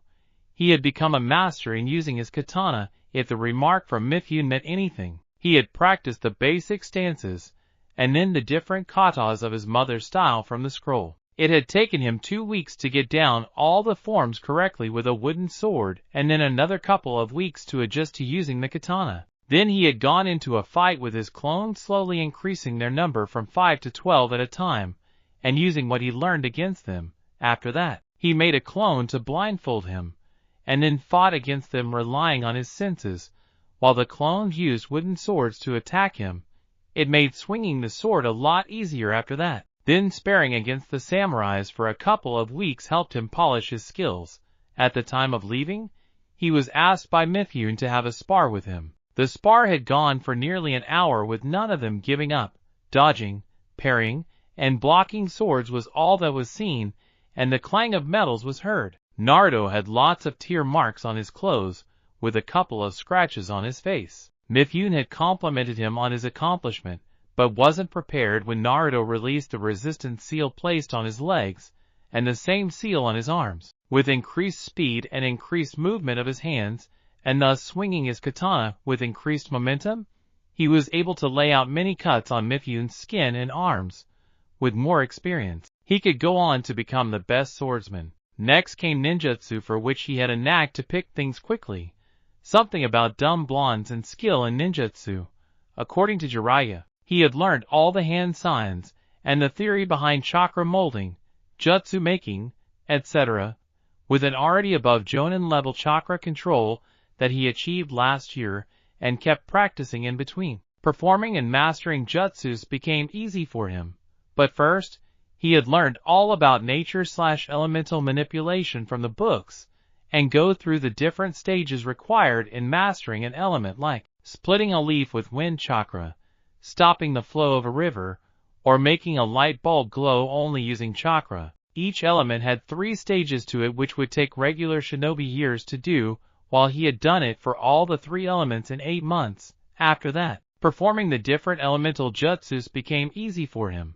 But he wanted to master most of them, and make fewer hand signs to perform them. In the end, he had managed to bring down the hand signs for most of his jutsus to 4 hand signs or less. He had also mastered the Rasengan, being able to make it without the help of a shadow clone, and also form it single-handedly in an instant. Because of mastering both the wind and lightning elements, he was able to channel said chakra through the blade of his katana, as the blade was made of chakra-conducting metal. Wind-coated sword made it easier for him to pierce through most things easily, while lightning-coated chakra made it so that electric current will course through some if hit or stabbed by it. But again, it was Fuinjutsu that made him the happiest. Just the endless possibilities with it made him feel giddy on the inside. He had learned to make strong barrier seals, chakra sealing seals, paralysis seals, and more important seals. The ones he found the most useful were the chakra suppression seals that would hide his chakra from most of the ninjas except the dojutsu users. For his clothes, after living in the snowy country for a long 3 months, he had made a temperature converter seal that would automatically sense the outside weather and change the temperature around him. He had placed these seals on all his clothes along with durability and self-repairing seals on them. The next best seal he invented was the one that masked his chakra from dojutsu users, meaning the Sharingan or Byakugan users would not be able to see him mold chakra. This was done keeping in mind to not allow the Uchiha traitor to see him mold chakra and copy his jutsus. He had started learning about space-time theory and the seals used in making them. Completing all of that made it comparatively easier to try and decipher the logic behind the Hiraishin Jutsu. The first thing he did was to learn to make the technique formula, Jutsu Shiki, for himself. Otherwise, it wouldn't work for him. He had to construct the formula from scratch, using various symbols, kanjis, and mathematical equations in it. Lastly, he needed to mix his own blood and chakra in the formula, completing the first process in order to perfectly learn it. This formula could be applied to the surface or his opponent by mere touch, and the best part was that the formula wouldn't be removed even if he died. Not that he was planning to. This whole process was level 1 of Hiraishin no Jutsu, Flying Thunder God technique. The second step was to apply the Jutsushiki on the specially made kunais, like his dad, which allowed him to teleport to the said kunai. The last thing he learned from his two sans note about the Jutsu was the Hiraishin Dorai, Flying Thunder God, Guiding Thunder. It is a barrier technique that incorporates the use of the Flying Thunder God formula to erect a barrier space capable of warping away anything that comes in contact with it. It is a space-time barrier jutsu, and according to Jiraiya, the barrier has proven powerful enough to warp away techniques as destructive as a Bijadama. Other than learning everything from the notes, he was able to reverse engineer the complete formula and create a new formula that would summon an object to the one who created the seal and forces his chakra through it. He had named it the Reverse Hiraishin Seal, and put it on his katana, so that if he dropped it somehow, he could summon it in his hands along with his three-pronged kunai, A/N. Think of it like Thor's Mjolnir or Stormbreaker kind of physics to it, but instead of floating in the air, it just appears in his hands. It wasn't as great of an accomplishment as his dad's technique, but in a difficult fight, he could summon his sword in his hands, completely throwing off the opponent for a second, which could give him an upper hand. He had increased his overall IQ a lot over the years by playing shogi, or chess with Jiraiya, or solving the puzzles he gave him. His battle awareness and reflexes had increased with all the blindfold taijutsu and kenjutsu practice. He was able to assess a situation quickly and come up with plans on the go because of going through different battle strategies and war tactics. He had learned how to cook and garden, seeing that he will have to take care of his garden in the compound. To increase the range of his senses provided to him by the Kyuubi, he started meditating. Jiraiya also told him that it will help him later learn Senjutsu from the Toad summons rather easily.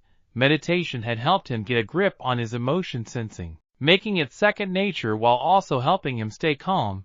Another thing Jiraiya had told him to control was his anger, so that he would not just rush toward his foe without thinking. However, he had taken the advice of the second Hokage to heart, and got control over his emotions completely through controlled breathing and meditation under a waterfall. Now, he could get serious at any moment, and it was difficult for anyone to slip up and show emotions. But that was all for missions and enemies, not for his precious person. Heeding the advice of Jiraiya, for the last 3 months, he had gone alone in the shinobi world accepting various B or A rank missions from the Hokage via messenger toads. Being alone without anyone to hold him back had done him good, as removing the resistance seal had allowed him to travel fast and do various missions. He had purchased a bingo book as well, and fought many B to A rank missing ninjas, and killed them in those 3 months. He had come across various scenarios while fighting them, and for the first time, he was fighting alone without anyone to back him up, and also the enemy had an intent to kill him. 2 people could be seen walking towards Konoha. One was the ever-sane perverted toad sage, Jiraiya, but it was the person with him, the one he felt proud of. While looking over at Naruto and smiling at him, he thinks, "I am so lucky to have got you as a student, Naruto. You have grown so more in the past few years. A couple of years of experience, and you may become my equal, or better than me and your father." He had grown quite tall, towering over an impressive 6 feet. Eating the right quality of food along with physical exercise and running had helped quite a lot. His appearance had also changed a lot. He had spiky long golden hair that reached till his mid-back and was kept in a straight pony held by a black band, but to reflect his mother's side, he had dyed the tips of his hair red. 2 shoulder bangs fell on both sides. Reaching his shoulders, he had his Konoha headband strapped across his forehead, a bit of his hair falling on it. His eyes were as blue as an ocean where one could completely get lost while staring at it. Blue eyes contrasted quite nicely with his golden hair, and gave him a handsome look, while the 3 whisker marks on both his cheeks made him look cute but feral sometimes. He had painted his nails on both the fingers of his hand in black, finding it quite attractive. He still wore the green jade necklace that he won against Tsunade, but now added to that was a pendant made of silver which consisted of his parents' picture on the inside. He had been persistent in having that. He wore black boots on his feet followed by black umbu pants, which consisted of 2 pockets near his knees and 2 in the hips. White bandages were wrapped around his ankles, contrasting his black boots and pants, and a red-colored belt held it. His torso was covered by a gray mesh shirt, on top of which was a skin-tight white t-shirt. At the end of his shirt, near his wrists, were complex storage seals that stored 30 each of the 3-pronged kunais. He had developed a muscled body, but not like the bulky Rakish. His body structure was lean and athletic, while his muscles could be seen in the white t-shirt. When sweating, his perfect abs could be seen through his clothes. Completing his look was a full-sleeved red haori with black flames at the bottom of it, and consisted of a storage seal in it which contained his clothes, money, books, scrolls, and other necessary items. A/N. The red haori with black flames is the same as the first time Naruto appeared in front of Pain. On his back was his katana, strapped across his back by the red hanging cord. It was strapped diagonally, and its handle was above his shoulders on the right side, making it easier to unsheath it. Along with the change in his skills and appearance was the change in his attitude. He still jokes around a bit, but can quickly become serious when facing an enemy ninja. His face showed no emotion and his movements were precise and quick. He would not just rush in like the 13-year-old Naruto. Not this Naruto. He keeps his calm and assesses the surroundings around him. "Well, Mini Minato, excited to be back and meet everyone?" asked Jiraiya. I am happy, but won't go on and shout about returning. That would have been the situation if I hadn't decided to remove the happy and without a care in the world act and continued on the path," replies Naruto. "Who knew you would be able to keep in check your emotions like this? Although it is good, it helps to have a calm mind and think clearly and properly like you have been doing in these last 3 months of missions. It has helped a lot with many ninjas belittling you to get a rise of you. The fact that I look almost like a carbon copy of Tsunade doesn't help, as I have to listen to the constant crying of Iwa's missing ninjas. Haha, that is true, you look a lot like him except for the whisker marks. But it's good that you dyed your hair red a bit. It looks good on you, oh god. Haha, everyone in Konoha will have a heart attack looking at you. They would see their beloved Yondaime-sama in you," informs Jiraiya while laughing at Naruto's expense. "Yeah, laugh it up, you old perv. And because of that, I am going back to the compound while you go on to Bachan's office." With that he vanishes in a yellow flash, probably sensing the marker in his compound. Damn Gaki, he has become a better Fuinjutsu master than me, mastered his father's prize jutsu, and created many other seals, from temperature converter to durability, and self-repairing seals for his clothes, while his 2 best seals are the ones that mask his chakra for dojutsu users, like the Sharingan and Byakugan, and the other one is the reverse Hiraishin seal, specifically made for his katana. Even if someone takes his katana miles away, is somehow dropped, lost, or he forgot to bring it, he can just summon it because of the seal, muses Jiraiya while walking to the Hokage Tower. At the Uzumaki Namikaze's compound, arriving in a yellow flash near the compound gates, he notices the seals present on the gates, which consist of a protection seal, strength seal, blood seal, and chakra identifier seal. Simply applying his chakra, he opens the gate and goes inside to see the house and garden for a long time. Making 10 clones, he orders them to clean the ground, empty the pond and refill it with a water jutsu, and water the trees and flowers with water, while burning the dead flowers with a small katan jutsu. Applying chakra to the doors of his house, he creates another 5 clones to clean up all the dust in the house. Reaching the basement, he keeps all the scrolls and books in their place and leaves the clone to do their work. Closing the gates of the compound, he watches the village for the first time in 3 years. Not much has changed in the village, so they added Bachan's face on the Hokage mountain.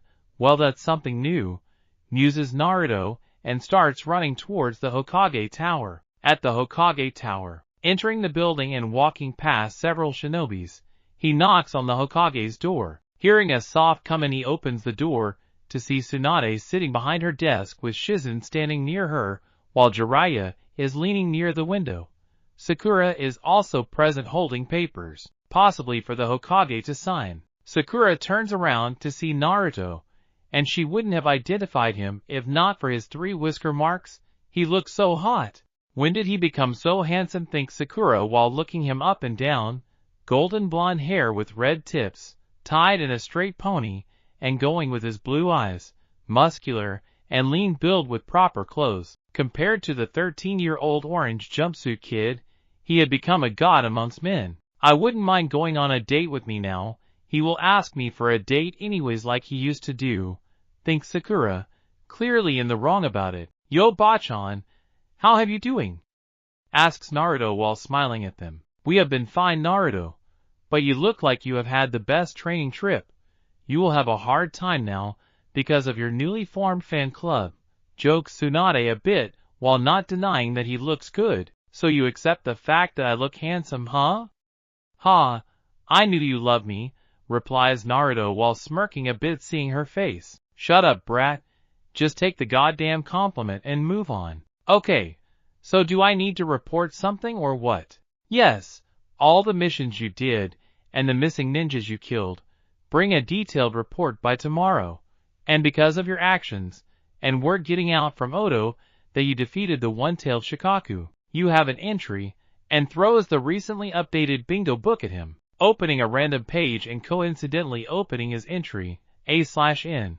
I mean common, it's fan fiction, of course he will get it the first time he reads. Name, Uzumaki Naruto. Age, 16. Alliance, Konoha. Rank, last known, Genin. Appearance, he has golden blonde hair, blue eyes, and 3 whisker marks on his cheeks, wears an orange jumpsuit, so he should be easily spotted. Famous for, he is known to house the 9-tailed beast, Kyubi. Shinobi skills, ninjutsu, 7 out of 10, generally uses the Rasengan and Kagebunshin. Taijutsu, 4 out of 10, no real style of fighting, uses shadow clones and masks. Genjutsu, unknown, hasn't shown any aptitude in it. Kenjutsu, 5 out of 10, recently started using a sword. Rank, A-rank ninja.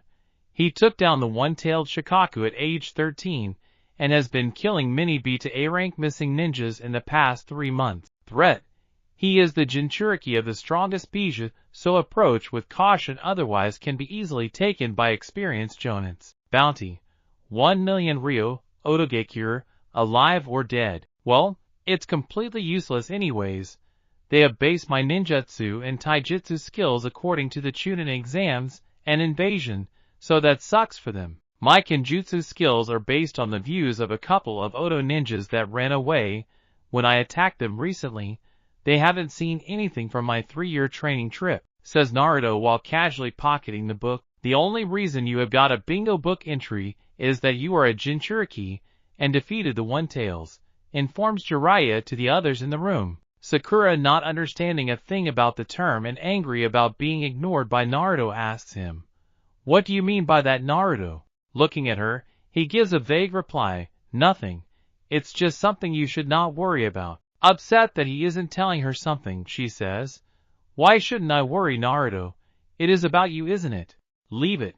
It is not for you to know now. Anyway, tell me, how are you, Sakura?" Not hearing him call her Sakura-chan immediately grabs her attention, and she leaves the other question.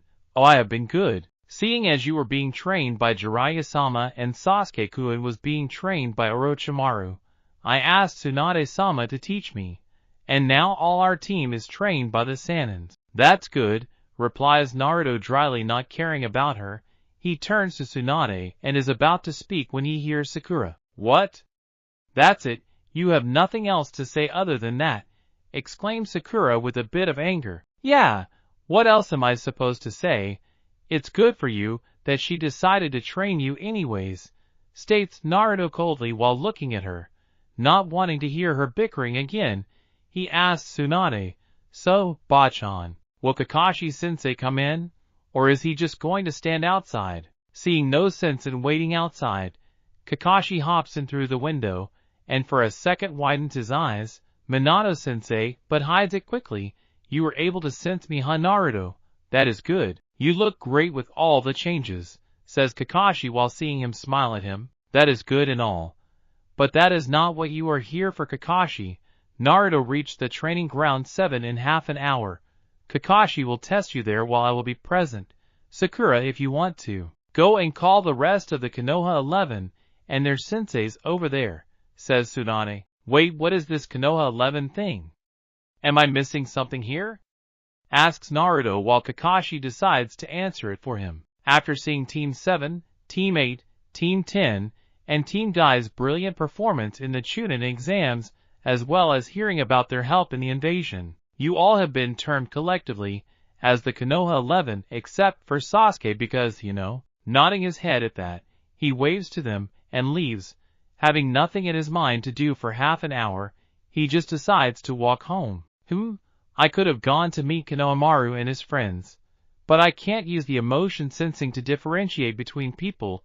It helps to see if anyone is there in the area or not. Deciding to just roam around, he sees people around him giving him looks and whispering to themselves. It's the yondaime.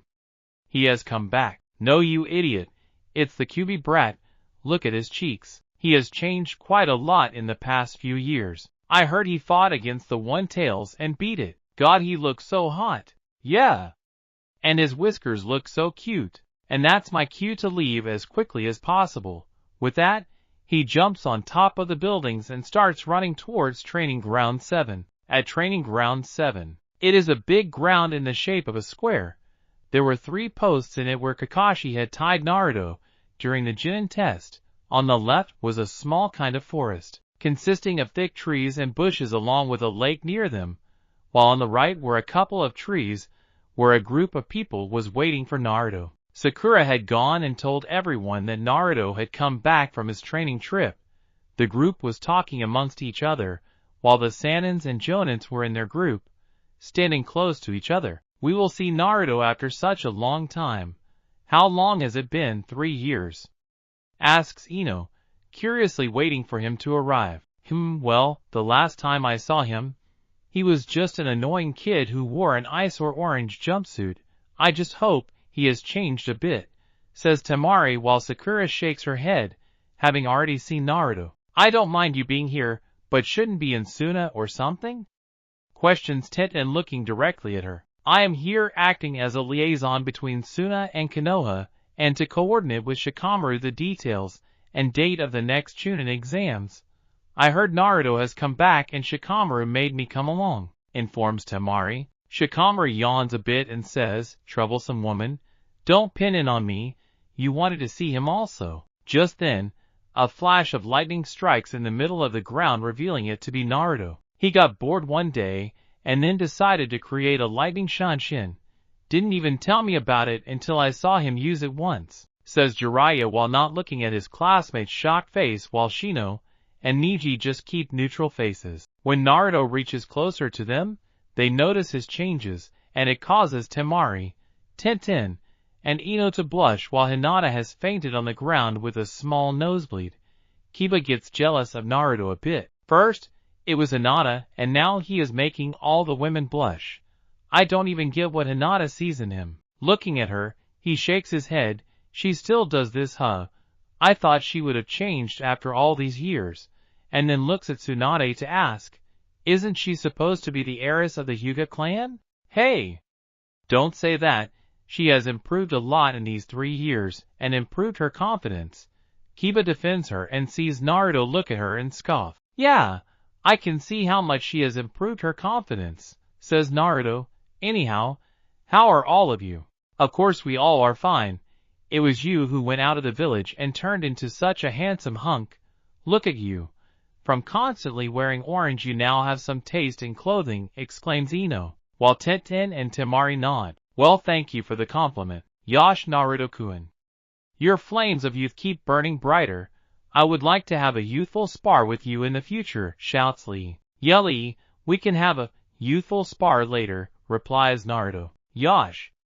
And if I lose, then I will run 500 laps around Konoha on my hands. I will also declare you my eternal rival, shouts Lee with flames in his eyes. Huh, you say something, Lee?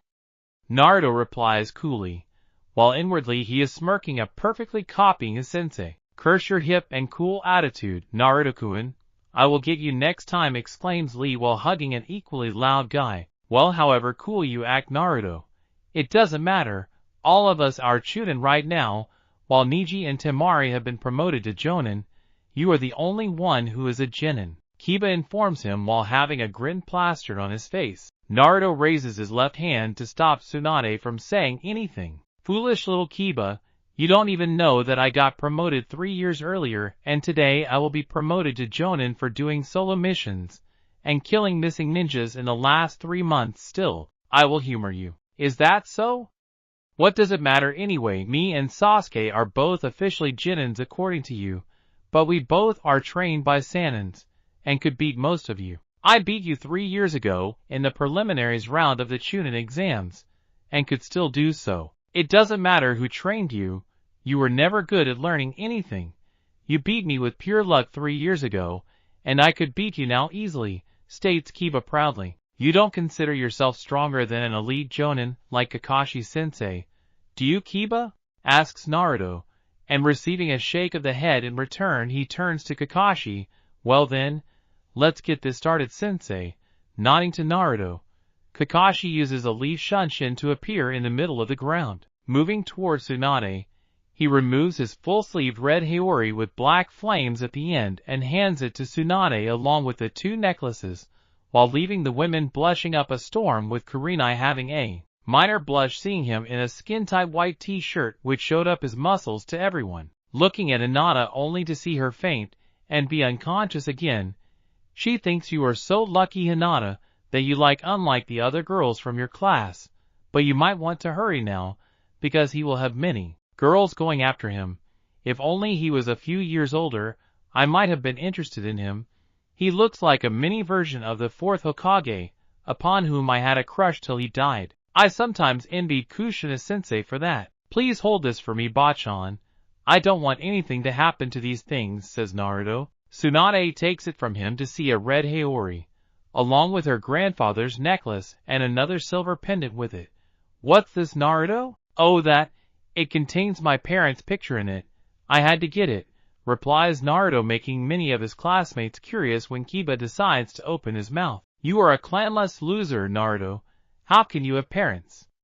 Only to receive a fist on his head from Kurenai. "What kind of a question is that, Kiba?" asks Kurenai. "You know I was not dropped in Konoha by the clouds. I will tell you how. My parents were feeling a bit romantic, and went to their room and started fucky, but wasn't able to finish his sentence because of a bop on the head. Rubbing his head, he sees Tsunade glaring at him, Jiraiya giggling at him, while the kunoichis were red-faced and looking at anywhere but him. "What are you doing, brat? Do you not see where you are standing?" questions Tsunade. "It's not my fault. He doesn't know how babies are made. I knew he was dumb, but not on this level. Hell, even Akamaru probably has more IQ than him. I know how babies are made, you idiot. What I meant to say was that you do not belong to any clan like most of us," Kiba remarks angrily. "Foolish little Kiba, you don't even know who my parents are. Oh, I can't wait to see the look on your face when I tell you." "But can you tell us, Naruto, who your parents are?" asks Chuji while munching on chips. "You will all get to know it later. For now, let me go and spar, sensei," and leaves to join his sensei. He had adjusted his katana. Using the hanging cord, he had tied it around his waist with the scabbard of the sword reaching his calves, and was a bit out near the left leg, while the handle of the katana was near his stomach and on his right side, A/N. Just like how Sasuke keeps his sword with the help of his purple belt thingy in Shippuden. Here Naruto has just done the using a cord, because if you keep your sword on your back and the handle is near your head, the opponent could as well take it out in a fight. Also, while wearing a cloak or haori, it could be easily hidden if it is tied near the waist. "This ground brings back memories, huh, Naruto?" says Kakashi while looking at the 3 wooden posts. "It sure does, sensei, but this time, I will not be tied to a post. This will be different from the last time. I assure you of that." On the sideline, "What does he think he will be able to do against an elite ninja? It's good we came here to witness him get humiliated," says Kiba while waiting for them to start the match. "Why, you shouldn't say that, Kiba. Like all of us, Naruto-kun has also changed in the past years." Hinata tries to defend Naruto. "What do you like so much about him, Hinata? You didn't even hear what he said about you when you were unconscious," thinks Kiba. She is right, Kiba. Naruto-san has improved, My bugs report that his chakra has increased a lot in the last 3 years, monotoned Shino, while adjusting his glasses. Come on, you can't be serious.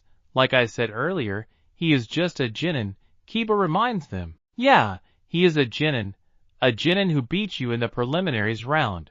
A Genin who everyone thought would lose to the Hyuga prodigy, but one who you could not beat then, and will not beat Niji now. And a Genin who stopped a full-formed Shikaku alone.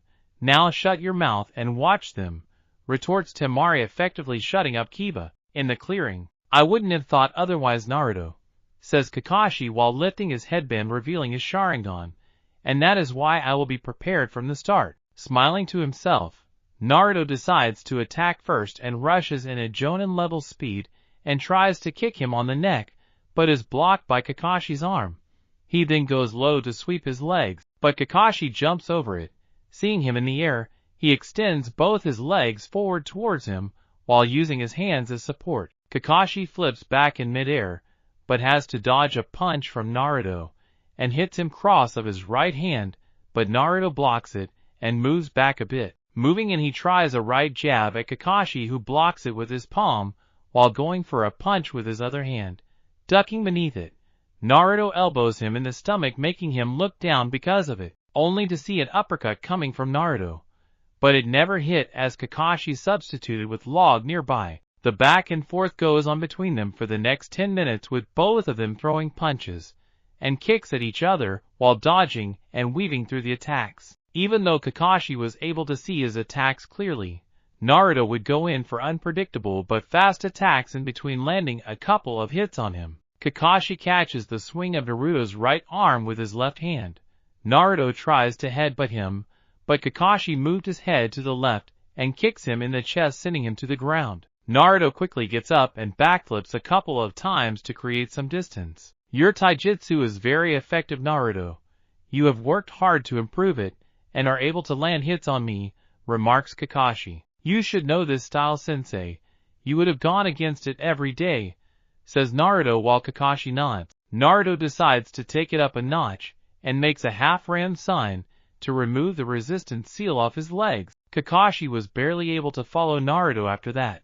He was hit in the face, gut, and arms, and the hits were strong as well. Naruto went for a left hook, but Kakashi barely dodged it, but wasn't expecting a knee from Naruto to strike him in the stomach. Barely recovering from it, he decides to go on the offensive and goes for punches and kicks. Naruto blocks, dodges, and parries most of them, deciding to end it. He throws a right punch at him, but it is just a feint to deceive him as he goes in for a round kick on his shoulders, creating enough momentum to make him fly. Kakashi flies from the force of the attack and covers the back of his body with chakra to minimize the damage. On the sideline, most of them are in jaw and shock, seeing Naruto just stand there while Kakashi flies into a tree, breaking it and falling on the ground, creating dust around him to block their view. Some could not even follow their fight after Naruto removed the resistance seals placed on his legs. Did Naruto just win in taijutsu against Kakashi-sensei? Questioned Sakura to no one. No, he managed to land hits on him, but Kakashi won't be so easily defeated, informs Asuma. How can he be so strong? His taijutsu was the worst amongst all of us, and now he hit Kakashi-san so many times, says Kiba, clearly remembering beating Naruto easily in the academy spars. However, elite Kakashi may be kid, he is not stronger than a Sannin now, is he? If only he continued training after leaving Umbu. Naruto has managed to land a few surprise hits on me as well, states Jiraiya, casually saying that Naruto was able to hit a Sannin. How did he just suddenly vanish, Asuma-sensei? Is he using a Shanshin in the spar? Asks Ino while looking at her sensei. Guy decides to answer the question instead. No, it is pure speed. He is wearing some kinds of weights on him to increase his speed and surprise his opponent. I could follow him for a bit at the start, but then it was difficult for me as well to follow him, says Niji, watching the spar carefully. To be able to land hits on Kakashi like that, who has the Sharingan and years of experience, is truly exceptional from Naruto-kun. He may be on par with me with his speed when I remove my weights, says Guy, while Kiba has a look of jealousy on his face. I am of the Inuzuka clan. We are supposed to be the fastest, It was Lee and his sensei till now who were faster than me, but now he comes and does it. You are correct, Guy, says Jiraiya while most of the eyes are on him now. Although those are not your regular weights, they are resistant seals applied on his legs. They make it so each level of the seal makes a different experience for him. Level 1 feels like moving against a strong current of air, and level 2 feels like moving through the water, and so on. Yosh, Guy-sensei. Naruto-kun has taken his taijutsu to another level. I will also improve my speed to match him, exclaims Lee. That's good, Lee. Competition amongst one another will only improve you, Guy informs Lee, who is nodding and writing it all in a notebook. Yes, Guy-sensei, I declare Naruto-kun my eternal rival, and if I can't beat him, then I will do 500 push-ups, one-handed, shouts Lee while Tenten hits him on the back of his head. Shut up, Lee, and watch the rest of the match, remarks Tenten in an irritated tone. Back to the field. There is no way Kakashi-sensei will go down so easily. I have to concentrate and look out for any sign of him, muses Naruto. He sees a single kunai come towards him from the smoke where Kakashi was, and was going to dodge it when he heard Kunai Kage Banshin no Jutsu. Seeing no point in trying to dodge the single now turned 20 kunais, his right hand reaches to his waist. He grabs the handle of his katana and takes it out, watching the projectile of the kunais. He grips his sword and swings it, effectively deflecting the kunais. Not spotting Kakashi anywhere, he remembers what he did to Sasuke and flips back a couple of times just to see his hands coming from the ground. So I assume correct, he tried using Doton Zanshu no Jutsu, Earth Release, double decapitation technique, like he used on Sasuke. Kakashi comes out of the ground looking a bit rough. Your taijutsu is impressive, Naruto. You have been able to learn your father's style completely. Kakashi compliments while taking out a kunai from his hip pouch. Naruto just grins at him and holds his sword in front of him. He then dashes toward Kakashi swinging his sword, trying to do some damage, but is blocked by his kunai. The constant clinging sound of the sword against kunai was heard for the next 5 minutes, as Naruto brings down his sword or slashes it diagonally at him. Kakashi just blocks his sword movements, being able to pick on the movements easily, but notices that the force behind Naruto's sword attacks is strong, and he has to hold his ground. However, he doesn't like whatever next he is planning to do when he sees Naruto smirk mid-fight. Forming a half-ram sign again with his left hand behind his back, he releases the resistance seal in his arms, making it feel lightweight, and goes in to strike Kakashi with the improved movement of his hand. Kakashi now has to dodge the blade coming at him fast, and brings out another kunai to block it. However, the strength behind the attacks, accompanied now by an increased momentum of the sword, makes both his kunai fall out of his hands. Naruto charges his chakra into the sword and envelopes it in wind, increasing the sharpness of the sword. He slashes his sword many times, causing cuts to appear on his hands and torso, but avoided any lethal damage, just shedding some blood. Realizing no point in going up against him when he clearly knows how to use a sword, Kakashi jumps back a bit. Although I cannot test you in Kenjutsu like many others, I must say your skills in using a sword are really good, Naruto, says Kakashi, smiling at him. Now then, for your last test, ninjutsu. Nodding, Naruto swings his sword in a crisscross a couple of times, and then sheathes it in the scabbard tied to his waist. On the side, how did you train him in Kenjutsu, Jiraiya? Asks Tsunade, eyeing her teammate. I didn't do much. He wanted to carry his mother's legacy ahead with him, and took her sword with him on the trip. Then we went to the Land of Iron, where he trained using scrolls, and sparred with the samurais there, Jiraiya informs her. He is good with it. His swings and slashes were precise, and aimed at non-vital areas to not do serious damage. Although he still managed to cut Kakashi-san even when he dodged some of the attacks, says Tenten, fascinated by his skills. Asuma answers the question for everyone. He can channel his chakra into the blade, which is made of chakra-conducting metal. It was coated in wind chakra, making it cut Kakashi's skin. So he has wind chakra as his element as well, and knows how to channel it. Not bad, comments Temari, impressed by him. His attack speed increased as well, which I assume is due to the seals Jiraiya-sama mentioned earlier. He has it on his hands as well. The strength behind his attacks was able to force Kakashi-san to drop his kunais as well. Troublesome, voices Shikamaru, amazing everyone with Naruto's skill. Naruto's got so much better, I can't believe it. He not only looks good but has improved his skills. What do you say now, Kiba? Asks Ino while Kiba grits his teeth. Sakura's happy to see her teammate get so good, which would help in bringing back Sasuke. If only she knew. While Shino is impressed by it, Hinata is just happy for him, while Chuji's focus is on his chips. Back to the clearing. Kakashi flashes through hand signs and says, Katan, Kukaku no Jutsu, fire release. Great fireball technique, and takes a deep breath, drawing chakra from his mouth to his chest and releasing it towards him. Quickly going through a couple of hand signs, Naruto says, Suetun, Suijin Hiki, water style, water encampment wall. Drawing water from the nearby lake, he creates a water wall big enough to block the fireball. He then goes through hand signs for his next jutsu, Suetun, Suiho no Jutsu, water style, water cannon technique, and opens his mouth to spit out a powerful and fast beam of water at Kakashi. Watching it come near him, Kakashi shouts, Doton, Doria Heki, Earth style, mud wall.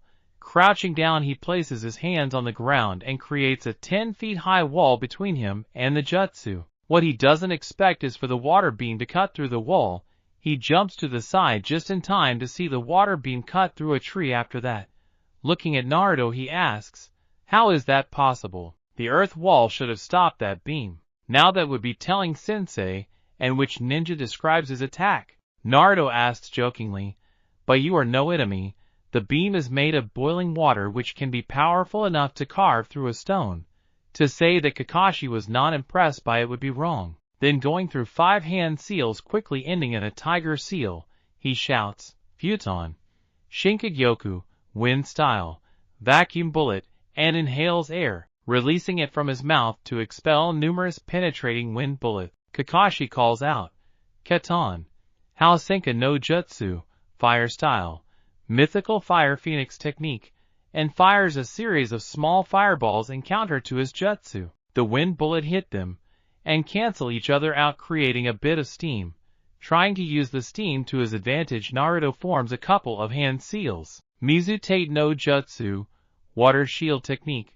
Drawing water from the lake, he creates a cylindrical water barrier around him and manipulates the water to form spikes, and expels it outwards toward Kakashi. Kakashi breaks the ground beneath him with a kick and chunks of rock. He says, Doton, Gansetsukon, Earth style, rock spear, canceling each other's jutsus out and creating a small puddle in front of him. Sensing a kunai approaching him from his back, he jumps over it and looks back to see a clone dispelling itself, but is reckless, and the real Naruto has gone through the new hand signs. Mizu no Muchi, water style, whip of water. Naruto creates whips of water, wrapping them on Kakashi's hands and waist while holding the other end. Creating one-handed seals with his left hand, he calls out, Raitun, Heki no Jutsu, lightning style, burst technique, and channeling lightning chakra through his hands, and thus through the water whip, shocking Kakashi, moving in on a paralyzed Kakashi. Naruto kicks him in the chest, sending him skidding along the ground. With the spectators, whoa! Naruto is able to match Kakashi-san in a fight, and with the last move, he is on top, utters Chuji in between his eating. He has 3 elemental affinities. Even I don't have that many, says Kurenai. Not only you but many jonins including me have only 2 affinities, while Naruto has wind, water, and lightning with good control over them if he is able to direct chakra like that, states Asuma. Naruto doesn't have that many jutsus for his lightning element, but he is able to channel his chakra throughout his body, and thus in his hands. Jiraiya informs them. He has grown stronger than ever. 3 years ago his taijutsu was average, and his ninjutsu included only shadow clones. Now his taijutsu is on par with Lee with kenjutsu skills untested, but he is clearly good with it. His ninjutsu has improved and branched as well, mentions Niji. Till now he hasn't shown his skill in Fuinjutsu. Just the Hiraition Jutsu will make many shit their pants, and he is a master of the sealing arts like me. Hell, he is probably better than me, ponders Jiraiya. Arf, arf, barks Akamaru. Leave it, boss. He is way ahead of you in terms of being a ninja. Not you too, Akamaru. Although, as much as I would love to deny it, he is still stronger than me. I trained so much after my loss to him, but he is still better than me. I tried so hard and I got so far, becoming a chunin, but in the end, it doesn't even matter, A/N. I don't know why I did this, but I just couldn't stop myself. Back to the fight. That hurt a bit. He can channel lightning chakra through his hands. Not like my Chidori, but when he uses it in that combination to stun someone like that, it can be deadly. It is just a spar, or he could easily increase the strength of the current and kill me, Kakashi thinks. Getting up from the ground, he sees Naruto standing there and decides to attack first. Going through the hand signs of a fire-style jutsu, he says, Katan, Ryuka no Jutsu, fire style, dragon fire technique. A jet of fire originates from Kakashi's mouth and takes the form of a dragon flying toward Naruto. Naruto decides to end the match in the next few minutes and makes 3 quick hand seals and shouts Suiton, Suryuden no Jutsu, water style, water dragon missile technique. He lifts his right hand and concentrates on the lake, creating a water dragon and sending it in the direction of the fire dragon. The 2 massive jutsus collide with each other, making a huge steam enveloping Naruto in it. Searching for Naruto's chakra through the smoke using his Sharingan, his reflexes shout at him to watch out. Quickly using the Kawarimi Jutsu with a log near the spectators, his back turned towards them. He sees the log being shredded with a Rasengan by Naruto, going through the hand signs for the Chidori. He coats his hands with lightning and was going to attack Naruto when he feels something against his throat. Looking down and sees Naruto's katana placed horizontally on his neck, and then sees the Naruto in front of him dispelling, he then hears, "You lose, sensei," and moves his head to look back and into Naruto's cold eyes, while gasps are heard from some of the spectators. Kakashi could not believe what he was seeing. It had happened to him once before when he was a Chunin, and it happened again at this moment. Blonde hair flying wildly in the wind, and Naruto's sword pressed against his throat. Just like Minato-sensei, he also got behind me like this during a spar when I was going to use the Chidori. Don't tell me Naruto learned that jutsu in 3 years although he is his son. If anyone is to learn that jutsu, Naruto is probably the only one on the list to do so, thinks Kakashi while covering his Sharingan eye. Seeing Naruto remove and sheath his sword, he goes up to him and pats him on his back. "You have become strong, Naruto. Both your parents would be proud of you," while giving an eye smile to him. "Although how did you get behind me so quickly? You should know how, sensei.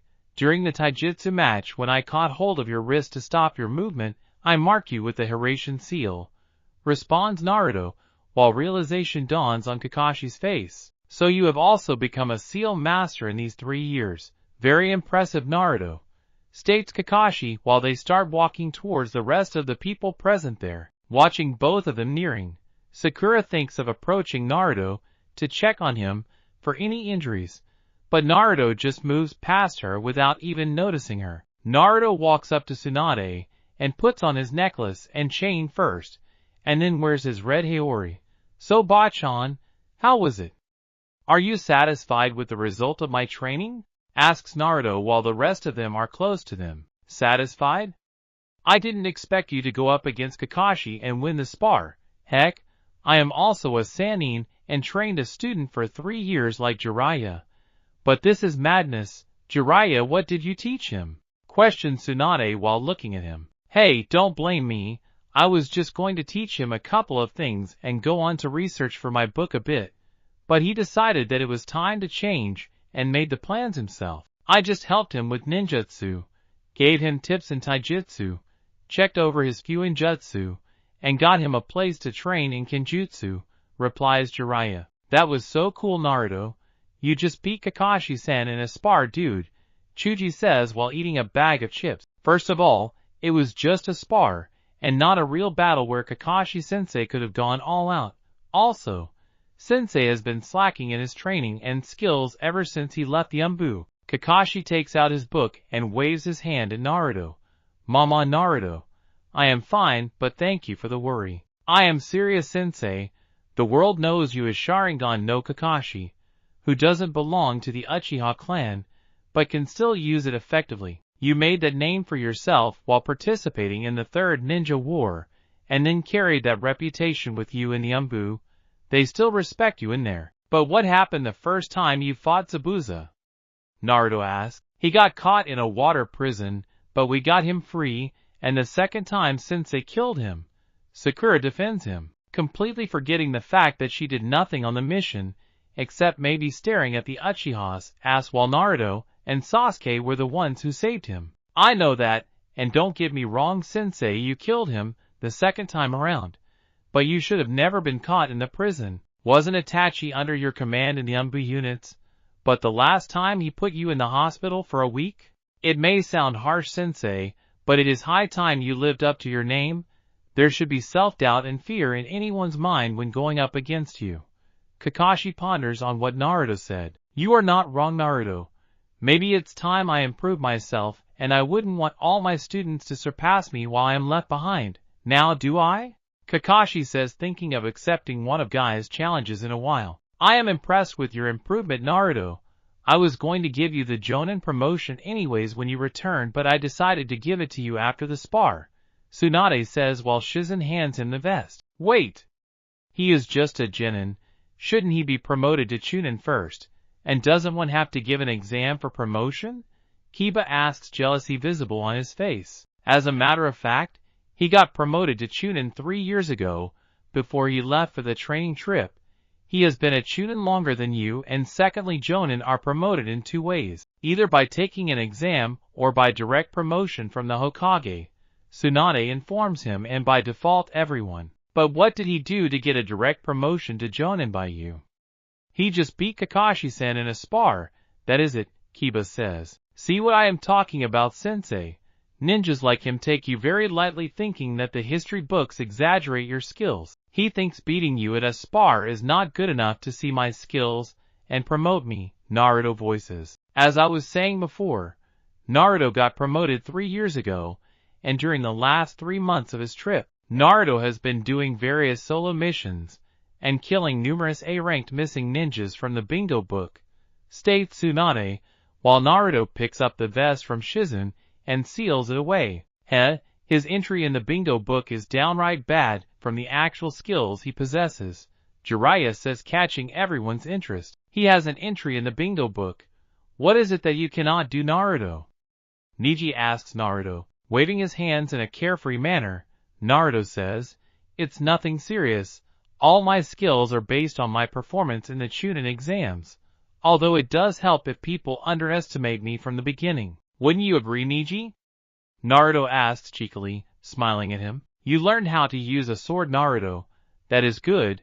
I would love to spar sometime, seeing as you are the only one who knows how to use a sword amongst us. Tenten days, happy that she would have someone else than a training dummy to practice it. Lifting his Haori a bit to eye his katana, he focuses his attention on her. Yeah, it's my mother's katana, and I had to learn it. So I told Erosenin that I was bringing it with me. There is something written on the handle of the sword, Naruto. What is it? Kurenai asks. That is a seal that I made especially for the sword, Naruto states. You know sealing, Naruto-san, but why did you not show any of it in the spar right now? Voices Shino, making everyone know that he is also present there. When you have a sealing master like Jiraiya with whom you can test your skills in it, one doesn't need to show everything he has, now does he? Naruto says. Then Jiraiya-sama, please tell us on what level is Naruto in Fuinjutsu according to you? Asuma asks. The damn brat's a seal master like me. No, scratch that. He is better than me in Fuinjutsu. Jiraiya informs to the shock of everyone. Tsunade decides to tell him, don't joke around, Jiraiya. I know you taught him Fuinjutsu, but stop exaggerating. He may have become a seal master, but better than you? I am not joking, Tsunade. I may have studied and perfected all the seals that the Uzumaki clan made. But they did not stop at 100 seals, did they? They continued creating more seals. The moment Naruto learned every seal from the scrolls, he was on my level. But the moment he started creating his own seals, he surpassed me. And they are not just any ordinary seals. and then turns to Kakashi. Tell me, Kakashi, did you feel something different in the spar? Yeah, in the ninjutsu spar when he was making jutsus. I could not see him mold any chakra with my Sharingan. I would have been able to predict when his attacks would come, and that gives me an important advantage against many shinobis. But it was not the case against him. Jiraiya nods and then looks to Neji. Activate your Byakugan, kid, and tell me what you see. Deciding not to question him, he does so and is shocked to see nothing. I don't see anything. How is this possible? No chakra or his Tenketsu points. Hinata, hearing that, activates her Byakugan to see Naruto and confirms Neji's answer. Naruto sighs and decides to answer his confusion. I created a seal which suppressed my chakra, making it easy to do stealth missions. But I realized that dojutsus like the Sharingan and Byakugan would be able to still see my chakra, and then decided to create a seal which hides my entire chakra network from them.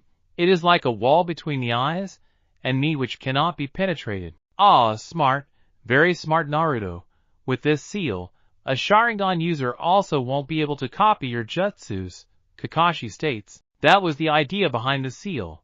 I know that I will fight Sasuke in the future, and if he is not able to see me with chakra, he will not know the correct amount of chakra needed for the jutsu, although it shouldn't matter because for that I also brought the hand signs needed for my jutsu to a max of 3 signs. See, that is a seal he made himself along with many others, some of which even I had a problem understanding, Jiraiya states. Hinata is pretty upset that she would not be able to use her Byakugan to stalk him. Follow her, Naruto-kun. The only advantage she had over other fangirls Sasuke had was that she was able to find him in a matter of minutes. Now she was just an ordinary fangirl because of the stupid seal. You shouldn't have made that seal, Naruto-kun, she says, imagining that she is thinking saying that. Looking at the rest, she realizes that she had said it out loud if their stare meant anything. And pray tell, Hinata, why shouldn't have I made the seal? Naruto asks her, already a bit red from the embarrassment of thinking out loud. She goes fully red-faced now by his question. What was she supposed to say? The truth? Absolutely not. How could she tell him that she likes him? She will wait for the moment when he is on the doors of death, and then suddenly find the courage to tell him, because if she did it earlier, she didn't know what would happen. Byth, that I meant that if my CL clan heard of such a seal, then they would try to go against you and do something, stammers Hinata while poking her fingers. And what could they possibly do to me? Asks Naruto, pretty interested in knowing the answer to that. What she meant by that, Naruto, is that the clan won't take lightly the fact that there is a seal like that which completely blocks out our eye. Neji informs him for Hinata. Why does it matter? It is only me who has the seal applied. Will they fear that I will go Itachi on them and wipe off the whole clan in a single night? Naruto snickers at that while watching the gaping mouth of most of them. Jiraiya just slams his head with the palm of his hand while Kakashi shakes his head at him. Tsunade hits him on the back of his head. Don't speak like that, brat. He is right to think that. The Hyuga clan's taijutsu style works by seeing the opponent's chakra system and stopping it. For fuck's sake, am I selling the seal in all the other villages or even in my village? And oh right, then there is nothing to worry about it. And what will they do if I decide to sell the seal in the shops of the village? Attack me, a fellow Konoha shinobi, for doing what a seal master does. Make seals, and earn money from it. Jiraiya decides to diffuse the tension in the air. Give me your sword, Naruto. Why? What would you do with it? Don't question me. Just give it. Naruto takes out the sword from the scabbard on his waist for the first time. It was visible for everyone to see. The handle is made of wood and painted in white with golden diamond marks on it at equal intervals. A golden circular guard with a red collar blade separated the handle from the blade. The blade was gray in color with black on the sides of it. Holding the guard and showing the handle to everyone, Kurenai asked earlier what was written on it. This is also a seal, and Naruto will show you what it does with that. He throws the sword for it to implant in the ground upright. Naruto just looks at Jiraiya, giving him a WTF was that expression. And why have you done that? Now go on and bring it back. Come on, brat. Don't be a spoilsport and do it. Look at them. Captivated and watching for something to happen in fascination, Jiraiya whispers to Naruto while leaning towards him. Naruto looks around to see most of them watching either him or the sword. Shaking his head, he turns towards the sword and stretches his right hand towards it. Sensing the reverse Hiraishin seal on it, he focuses on it, and summons the sword in his hand in a yellow flash. Swinging his sword a bit, he lifts his Haori and sheathes his sword. Turning around, he sees everyone stunned and watching him for an explanation. Sighing, he says, "I invented a seal that would summon the sword in my hands. So if I left it in my house or someone stole it, or if I drop it in a fight, I can summon it in my hands and surprise someone with that. That is impressive. No one would expect you to suddenly have a sword that you just lost in a fight. You also know how to effectively use a sword and channel your chakra into it. Genius." Asuma comments, genuinely impressed by him. "And to think that I asked what you saw in Naruto, Tsunade, it's like only you saw the potential in him. You always had a good eye for spotting talent," Asuma thinks, remembering the time Hiruzen was impressed by Naruto learning a forbidden ninjutsu from the Forbidden Scroll. "Hey Naruto, how did you get behind Kakashi-san like that? You just teleported or something? Was it a Shanshin?" Naruto hears Ino ask while seeing everyone pretty interested to hear his answer. "Now, who uses the Shanshin when you can use a better jutsu to teleport?" states Naruto while revealing a three-pronged kunai from the seal on his wrist, but because it is covered by his Haori, it looked magic to them except to some who knew a bit about sealing. Tsunade, Shizen, Asuma, Kurenai, and Guy watch at the kunai in shock while the rest are a bit confused by what Naruto means by that. Sakura watches the older generation shocked by the kunai. The only people giving different reactions are Jiraiya, who is smiling proudly, and Kakashi, who seems lost in his thoughts. "You don't seem surprised by this, sensei. Can you tell us what this is?" asks Sakura. Coming out of his dream world, Kakashi sees the Konoha 11, except Naruto expecting an answer from him. Sighing, he says, "It's the kunai which the 4th Hokage used to perform his famous Hiraishin jutsu with which he alone destroyed 1,000 IWA shinobis, and single-handedly won Konoha, the 3rd Ninja War." The shock was written on all of their faces, except for Shino, whose face was covered by a hood and sunglasses. But it wasn't on the fact that the 4th Hokage won them the war alone. Everyone knew it, but on the fact that, "What? How does Naruto know that jutsu? He can't do it," shouts Kiba. "You are right." Everyone hears Naruto say, "How would I, a clanless orphan according to you, Kiba, know this jutsu?" "Well, it turns out, I am not without a clan, Kiba-chan," Naruto says, and then shows them the picture of his parents, opening up his pendant. "I am Uzumaki Namikaze Naruto, son of Namikaze Minato, the 4th Hokage, and Uzumaki Kushina, the heiress of Yuzusho." He wanted to laugh. He wanted to laugh so badly seeing their faces and jaws hit the ground, but he controlled it. "You laughed at the fact that I had no parents, that I belonged to no clan. Both Kiba and Sasuke continued to call me that even after growing up, but I learned something interesting." "Kiba, you want to know?"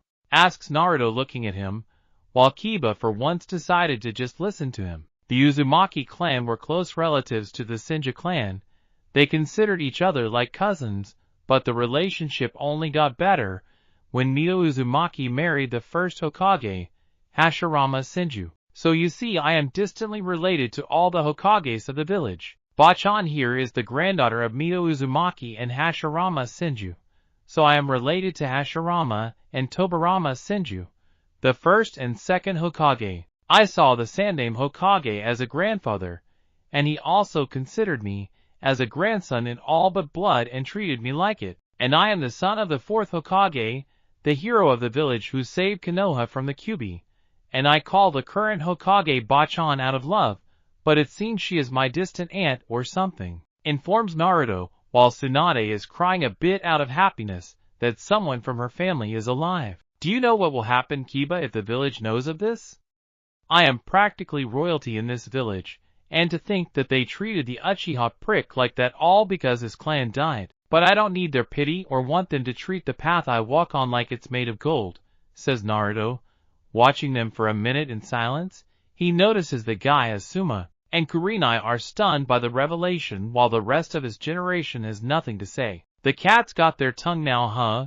Chuji, Shino, and Shikamaru were just neutral with me all the time while Hinata has a crush on me and just stalked me, although Shikamaru seems to be in deep thought. Has he figured it out? Ponders Naruto. I am sorry, Naruto, for how I behaved with you in the academy days, and still called you a loser of late. Kiba apologizes to him. Even though we didn't talk much, I also called you names with everyone in the academy. Forgive me as well, pleads Ino. Now that you know who my parents are and what political power I can hold in this village the day I reveal my heritage, you want to avoid it. So both of you are apologizing right now, Naruto says. That is not true. I have realized now what all I have done. I wasn't good in the academy like the rest, and seeing as you were always below, I decided that I would join the others and belittle you so that the same thing wouldn't happen to me. That habit got carried on, and I called you a loser while being a ninja to remind me that you would never be better than me, replies Kiba truthfully while looking at the ground in shame. Naruto looks toward Ino to see her slowly nod as well. Come on, kid, you can forgive them. They are ashamed of their actions and are admitting it, Jiraiya says while keeping a hand on his shoulder. Naruto was aware that Kiba was telling the truth because he could sense his emotions. Fine, I forgive you. We were children anyways at that time, and they are not supposed to use their minds to think. They just follow the crowd. Kiba and Ino both look happy to hear that, while the older generation is happy that there are no ill feelings between them. But why would someone target him for 4+ years like that? I mean, he was just last in his class only, and nothing else, was he? Temari asks while Lee and Titen nod, not seeing any logic in treating someone so harshly. I have been meaning to ask you something, Naruto, Shikamaru says. So you have concluded, Shikamaru. It's good that this will also be cleared here, thinks Naruto. I always thought about how you had so much chakra in you, or how you healed pretty quickly unlike the rest of us, with your birth date being the 10th of October and your father the 4th Hokage. But he isn't allowed to finish as Naruto speaks. You have thought correct, Shikamaru. 16 years ago, on October 10th, when the Kyuubi attacked the village, my father did not kill it. It is not possible for a beast made of chakra to die, so he sealed it. In you, he sealed the 9 tails in his son to protect the village, informed Shikamaru, while the rest of them are shocked by the revelation. Naruto looks up to the sky while speaking. Yes, in me, he couldn't ask for anyone else, child, if he could not do it to his son. As a Hokage of the village, he sacrificed himself and sealed the Kyuubi into me. At that, Naruto turns towards the rest and asks, and what did I get in return for housing the Kyuubi, being its jailer, and saving this village from the Kyuubi every goddamn second, hour, day, month, and year of my life? Nothing but hate. Hate from the villagers, from most of the shinobis and academy teachers. They declared me as the Kyuubi in human form, and I got scorned and yelled at for no reason. The academy teachers sabotaged my teachings because who would want a demon brat to gain knowledge? They taught me everything wrong and kicked me out of the class for no reason. Sandame Ji-chan thought that the children my age would treat me like a kid.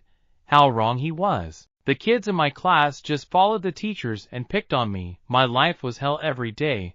Not allowed to enter stores or get food. Even if I got something, it was overpriced 3 or 4 times. And what do you expect for a 6 or 7-year-old to buy his food and go shopping? And oh, that's what parents are there for, or the orphanage to take care of little children. But you know what's funny? I got kicked out of the orphanage when I was 5 because the matron also hated me for something I had no control over. I lived on the streets for 2 weeks and scrapped for food in the bins near restaurants. Do you realize how crazy is this for a 5-year-old to live on the streets and find a roof under boxes and alleyways? I did not ask for any of this. Heck, I was only in the world for a few hours, and the Kyuubi got sealed in me.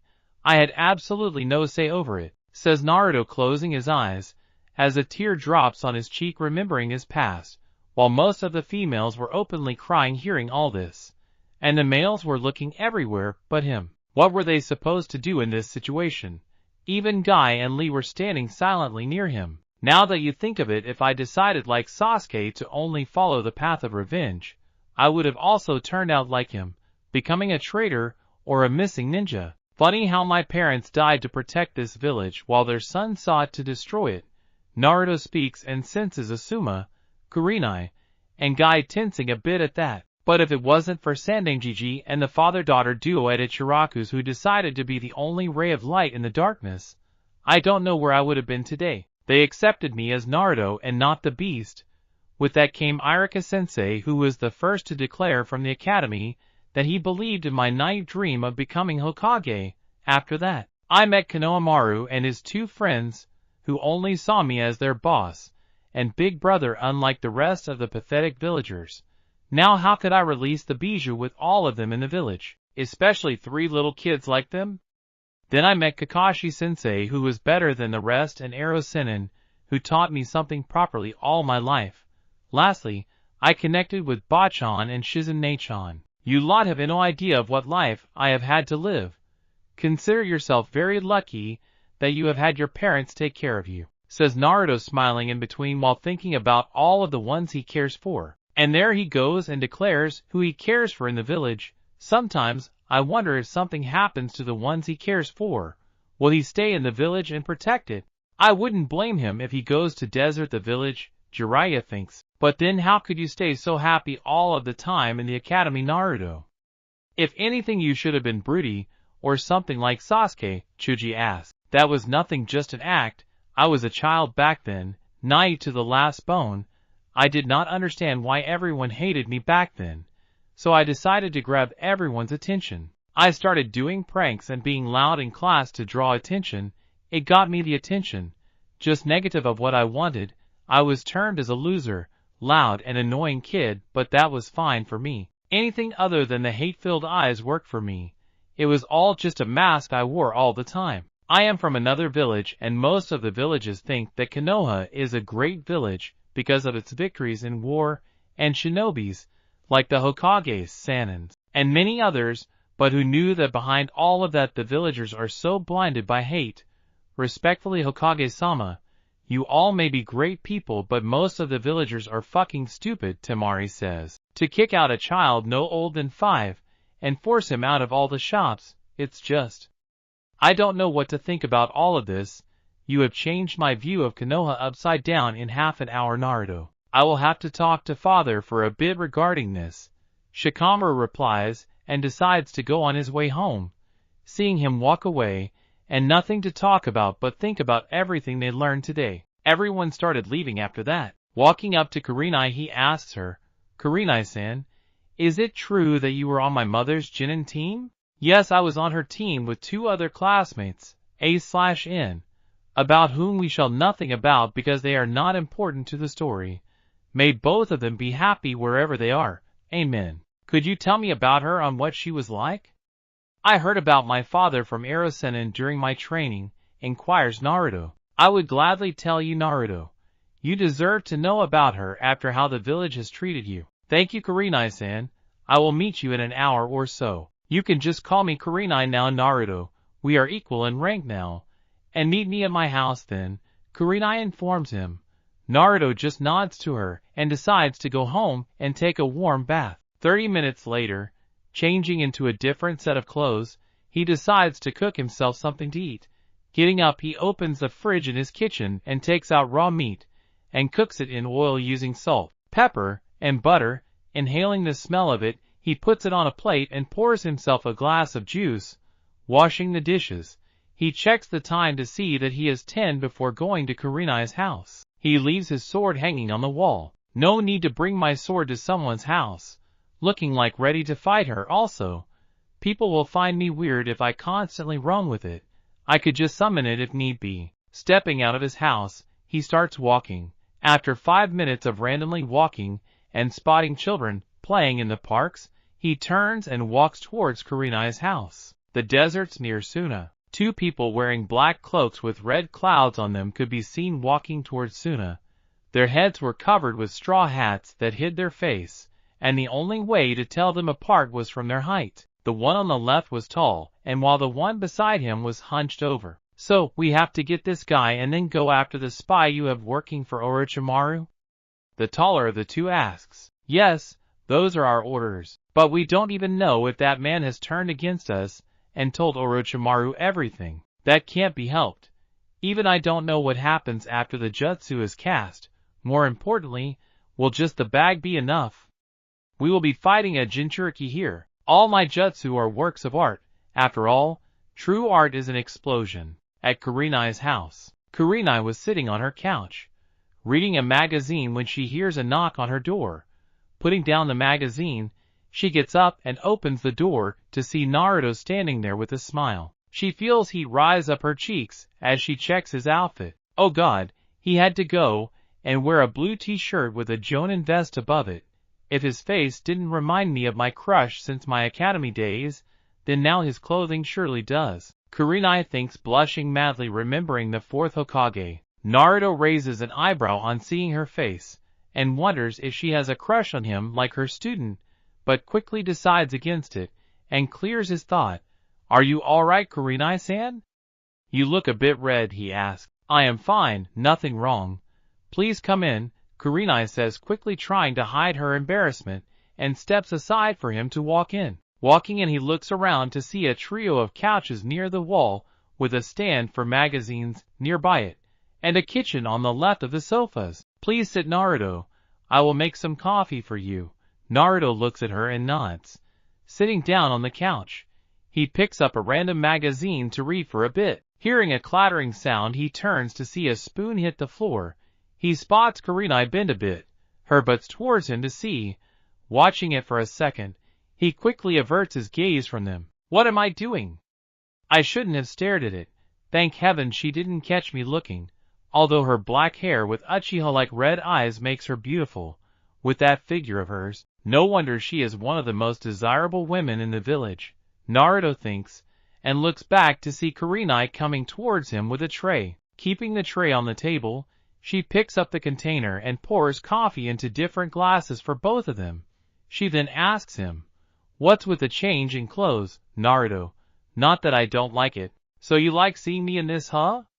Naruto questions her and smiles, seeing her blush. Just kidding, Kurenai-san. I told you to just call me Kurenai. You are a Jonin now, and also my sensei's son. I don't want to be a stranger to you. I would much love it if you called me Kurenai-chan or something. As I was saying, Kurenai, I saw my father's picture in this outfit once, and decided to wear it for a day or so that people would at least know my rank. Also, Bachan decided to tell the entire village about my heritage tomorrow. Naruto informs her. You resemble your father a lot in it. It's good you dyed your hair red a bit to honor your mother. She was a fine kunoichi of the village, probably one of the best in her generation. Naruto decides to stay quiet and hear everything she says. She was friends with Mikoto Uchiha, Sasuke's mother. She loved her children as well, especially Itachi, who she found cute and tried to bring more out of him, says Kurenai. Wait, what? She was friends with Sasuke's mother and found Itachi cute? Confused about how someone could find him cute, then remembers that Itachi was just a kid then. She was with her on her Genin team, and their friendship only grew over the years. As for Itachi, he found her a relief whenever he visited her with Mikoto. Itachi was always pressurized by his father into studies, so he always went with Mikoto whenever she went to meet Kushina. Our mothers were also friends, Sasuke. By hearing Kurenai, it seems like they were very close to each other, and to think we were also the best of friends once. Although she seems to be Itachi's aunt or something, thinks Naruto. She was always excited about the tiniest of things. Think of her joy when she found out she was pregnant with you. She told us about it during a team meeting, Kurenai informs him. She was happy even before seeing me born. Just the news of having a child brought joy to her.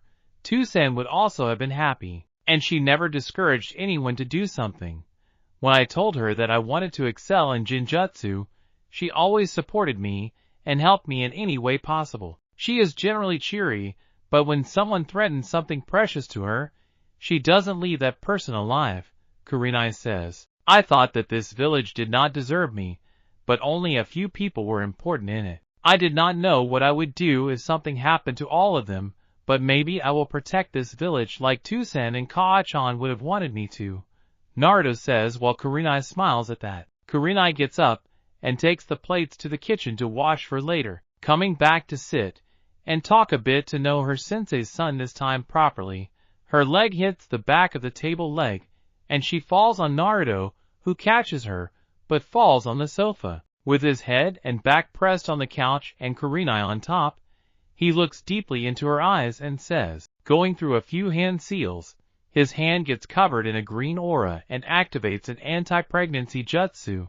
He lies beside Kurenai on the bed and stays there for a minute. Getting up and wearing his boxers and pants followed by his blue t-shirt, he seals his vest and turns around to see Kurenai in her leg-tight skirt and black bra since he cut her shirt. You know how to do medical ninjutsu as well? Kurenai asks, seeing his hand in green. Nah, that was just an anti-pregnancy jutsu. I am not able to do medical ninjutsu, but I still read about its basics, how to first aid, and perform a few surgeries if necessary, Naruto informs her. I will be going now, Kurenai, and decides to head for the door when he hears her say, please sleep with me, Naruto, for a bit. You can head home later in the evening, Kurenai pleads to him. Well, we have had sex, so I don't see any problem in that, and moves next to her to lay down. Kurenai draws the bed cover on them and lays her head on his chest. Hold me for now while we sleep.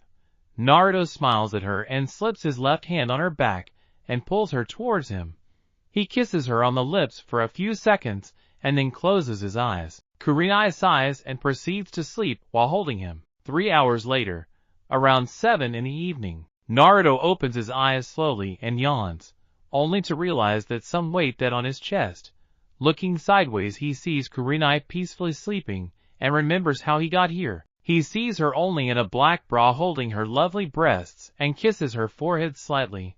Deciding to get up, he removes her hold from him and goes to prepare some coffee. Getting the smell of coffee in her nose, she stirs up and rubs her eyes. Yawning, she gets up and walks to the living room to see Naruto sitting on one of the bigger couches and recalls what happened. Walking up to him, she watches a coffee now cold, probably made for her, but she woke up a bit late.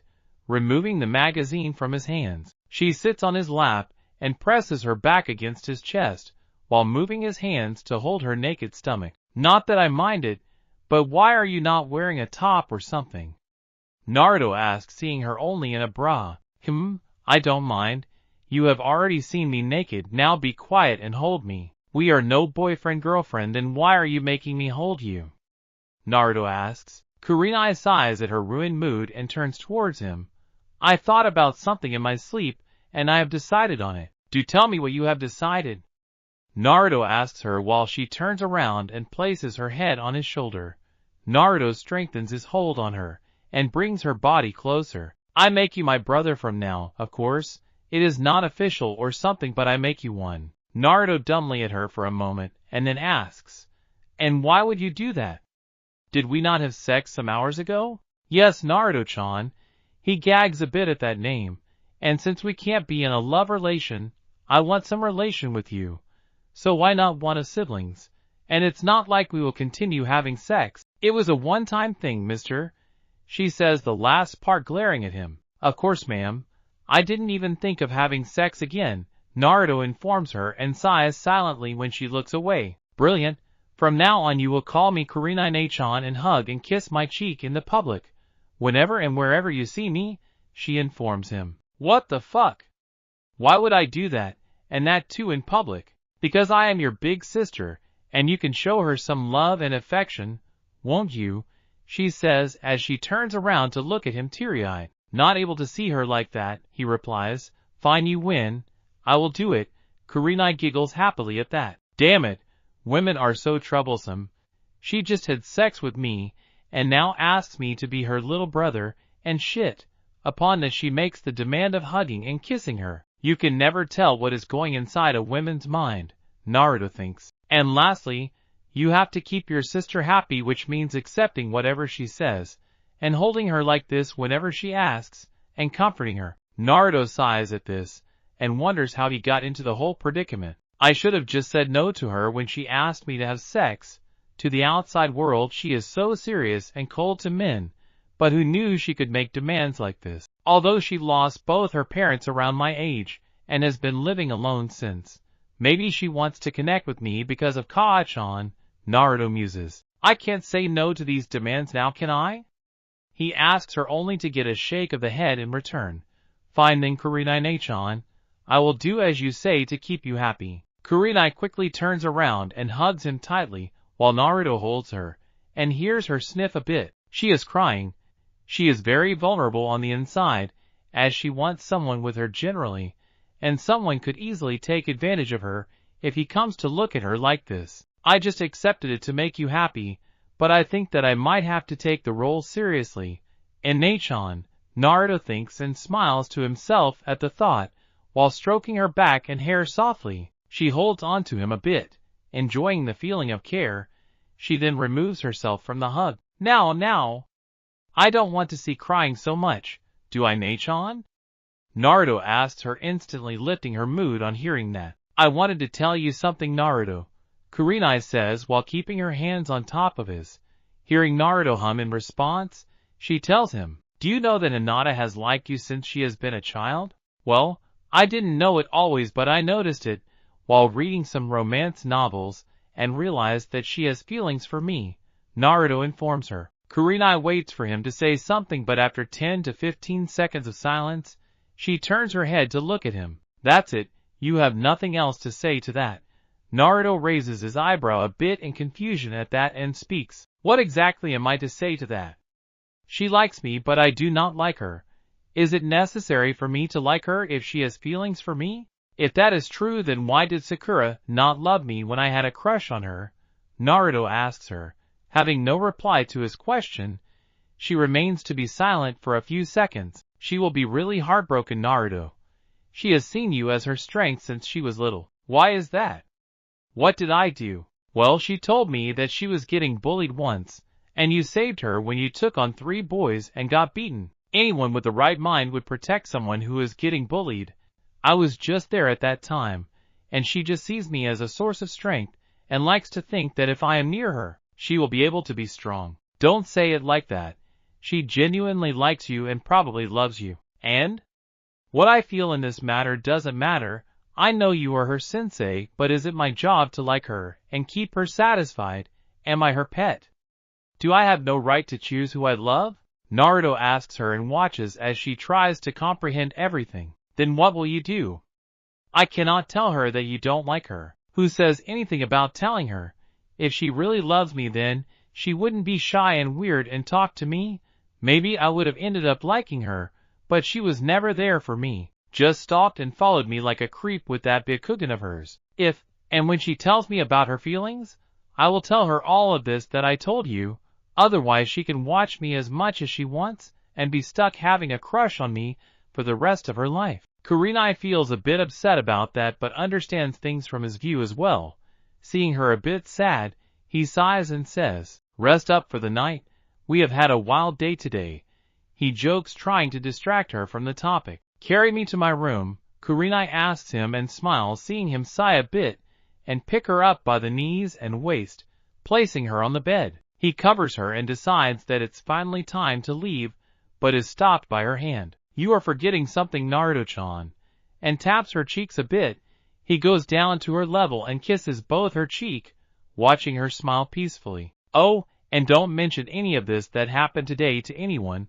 I have an image to maintain for the villagers, she asks him sweetly. Nodding at that, he leaves her room and opens the door to her house. Stepping out, he creates a clone. Hinge into a nearby plant or stone, and keep an eye out for anyone disturbing her, and if you sense some trouble, dispel immediately, understood? Seeing his clone nod at the question and hinge into a pot, he leaves and vanishes in a yellow flash to arrive inside his house. Smelling from the sex, he decides to take a shower while making a clone to make dinner. Walking up from the shower in a blue bathrobe, he sits on a chair to eat his dinner. He had been allowed to rest tomorrow and expected to return to shinobi duty the day after tomorrow. In Tsunade, a white bird, made from clay, could be seen going away from the village.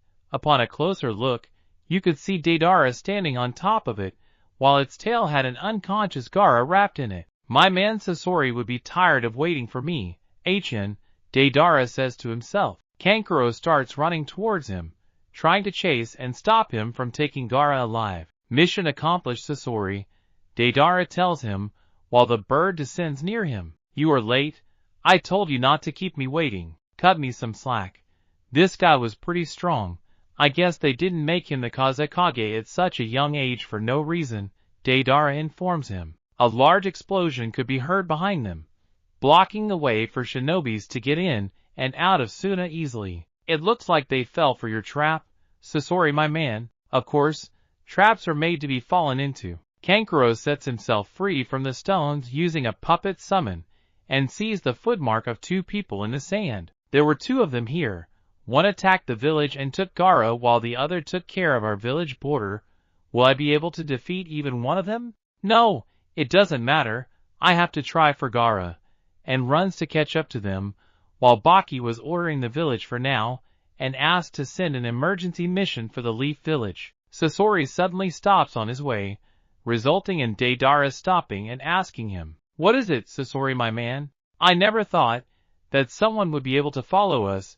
Deidara seemed perplexed by that, but heard a voice behind him. Hold it. You will return Gaara to me. Kankuro yells. Deidara, you go on. I will take on him, and jumps in between the 2. Kankuro spreads the 3 scrolls that were on his back and summons his 3 puppets to fight, not knowing that he was taking on Akasuna no Sasori. Defeating him and leaving him poisoned, Sasori joined Deidara, and they both reached a cave an hour later. Walking in, they saw a hologram of their leader waiting for them. You are late. Prepare immediately for the ceiling, the leader said to them. The Jinchuriki was unexpectedly strong and I underestimated him a bit, Deidara informs him. Walking up to Gaara, he goes through 6 different hand signs: tiger, snake, rat, ox, dog, ram, smashing his hand on the ground, summoning a large statue behind him. The rest of the 7 members of the group also appear as holograms and stand on one of the fingers. From now, it will take 3 days and 3 nights to completely seal the One-Tails. And Zetsu, you keep watch on the outside and inform us if anyone is approaching. He tells everyone as they all form hand signs. The statue opens its mouth and a blue aura appears from it, forming around Gaara and taking his Jinchuriki chakra from him.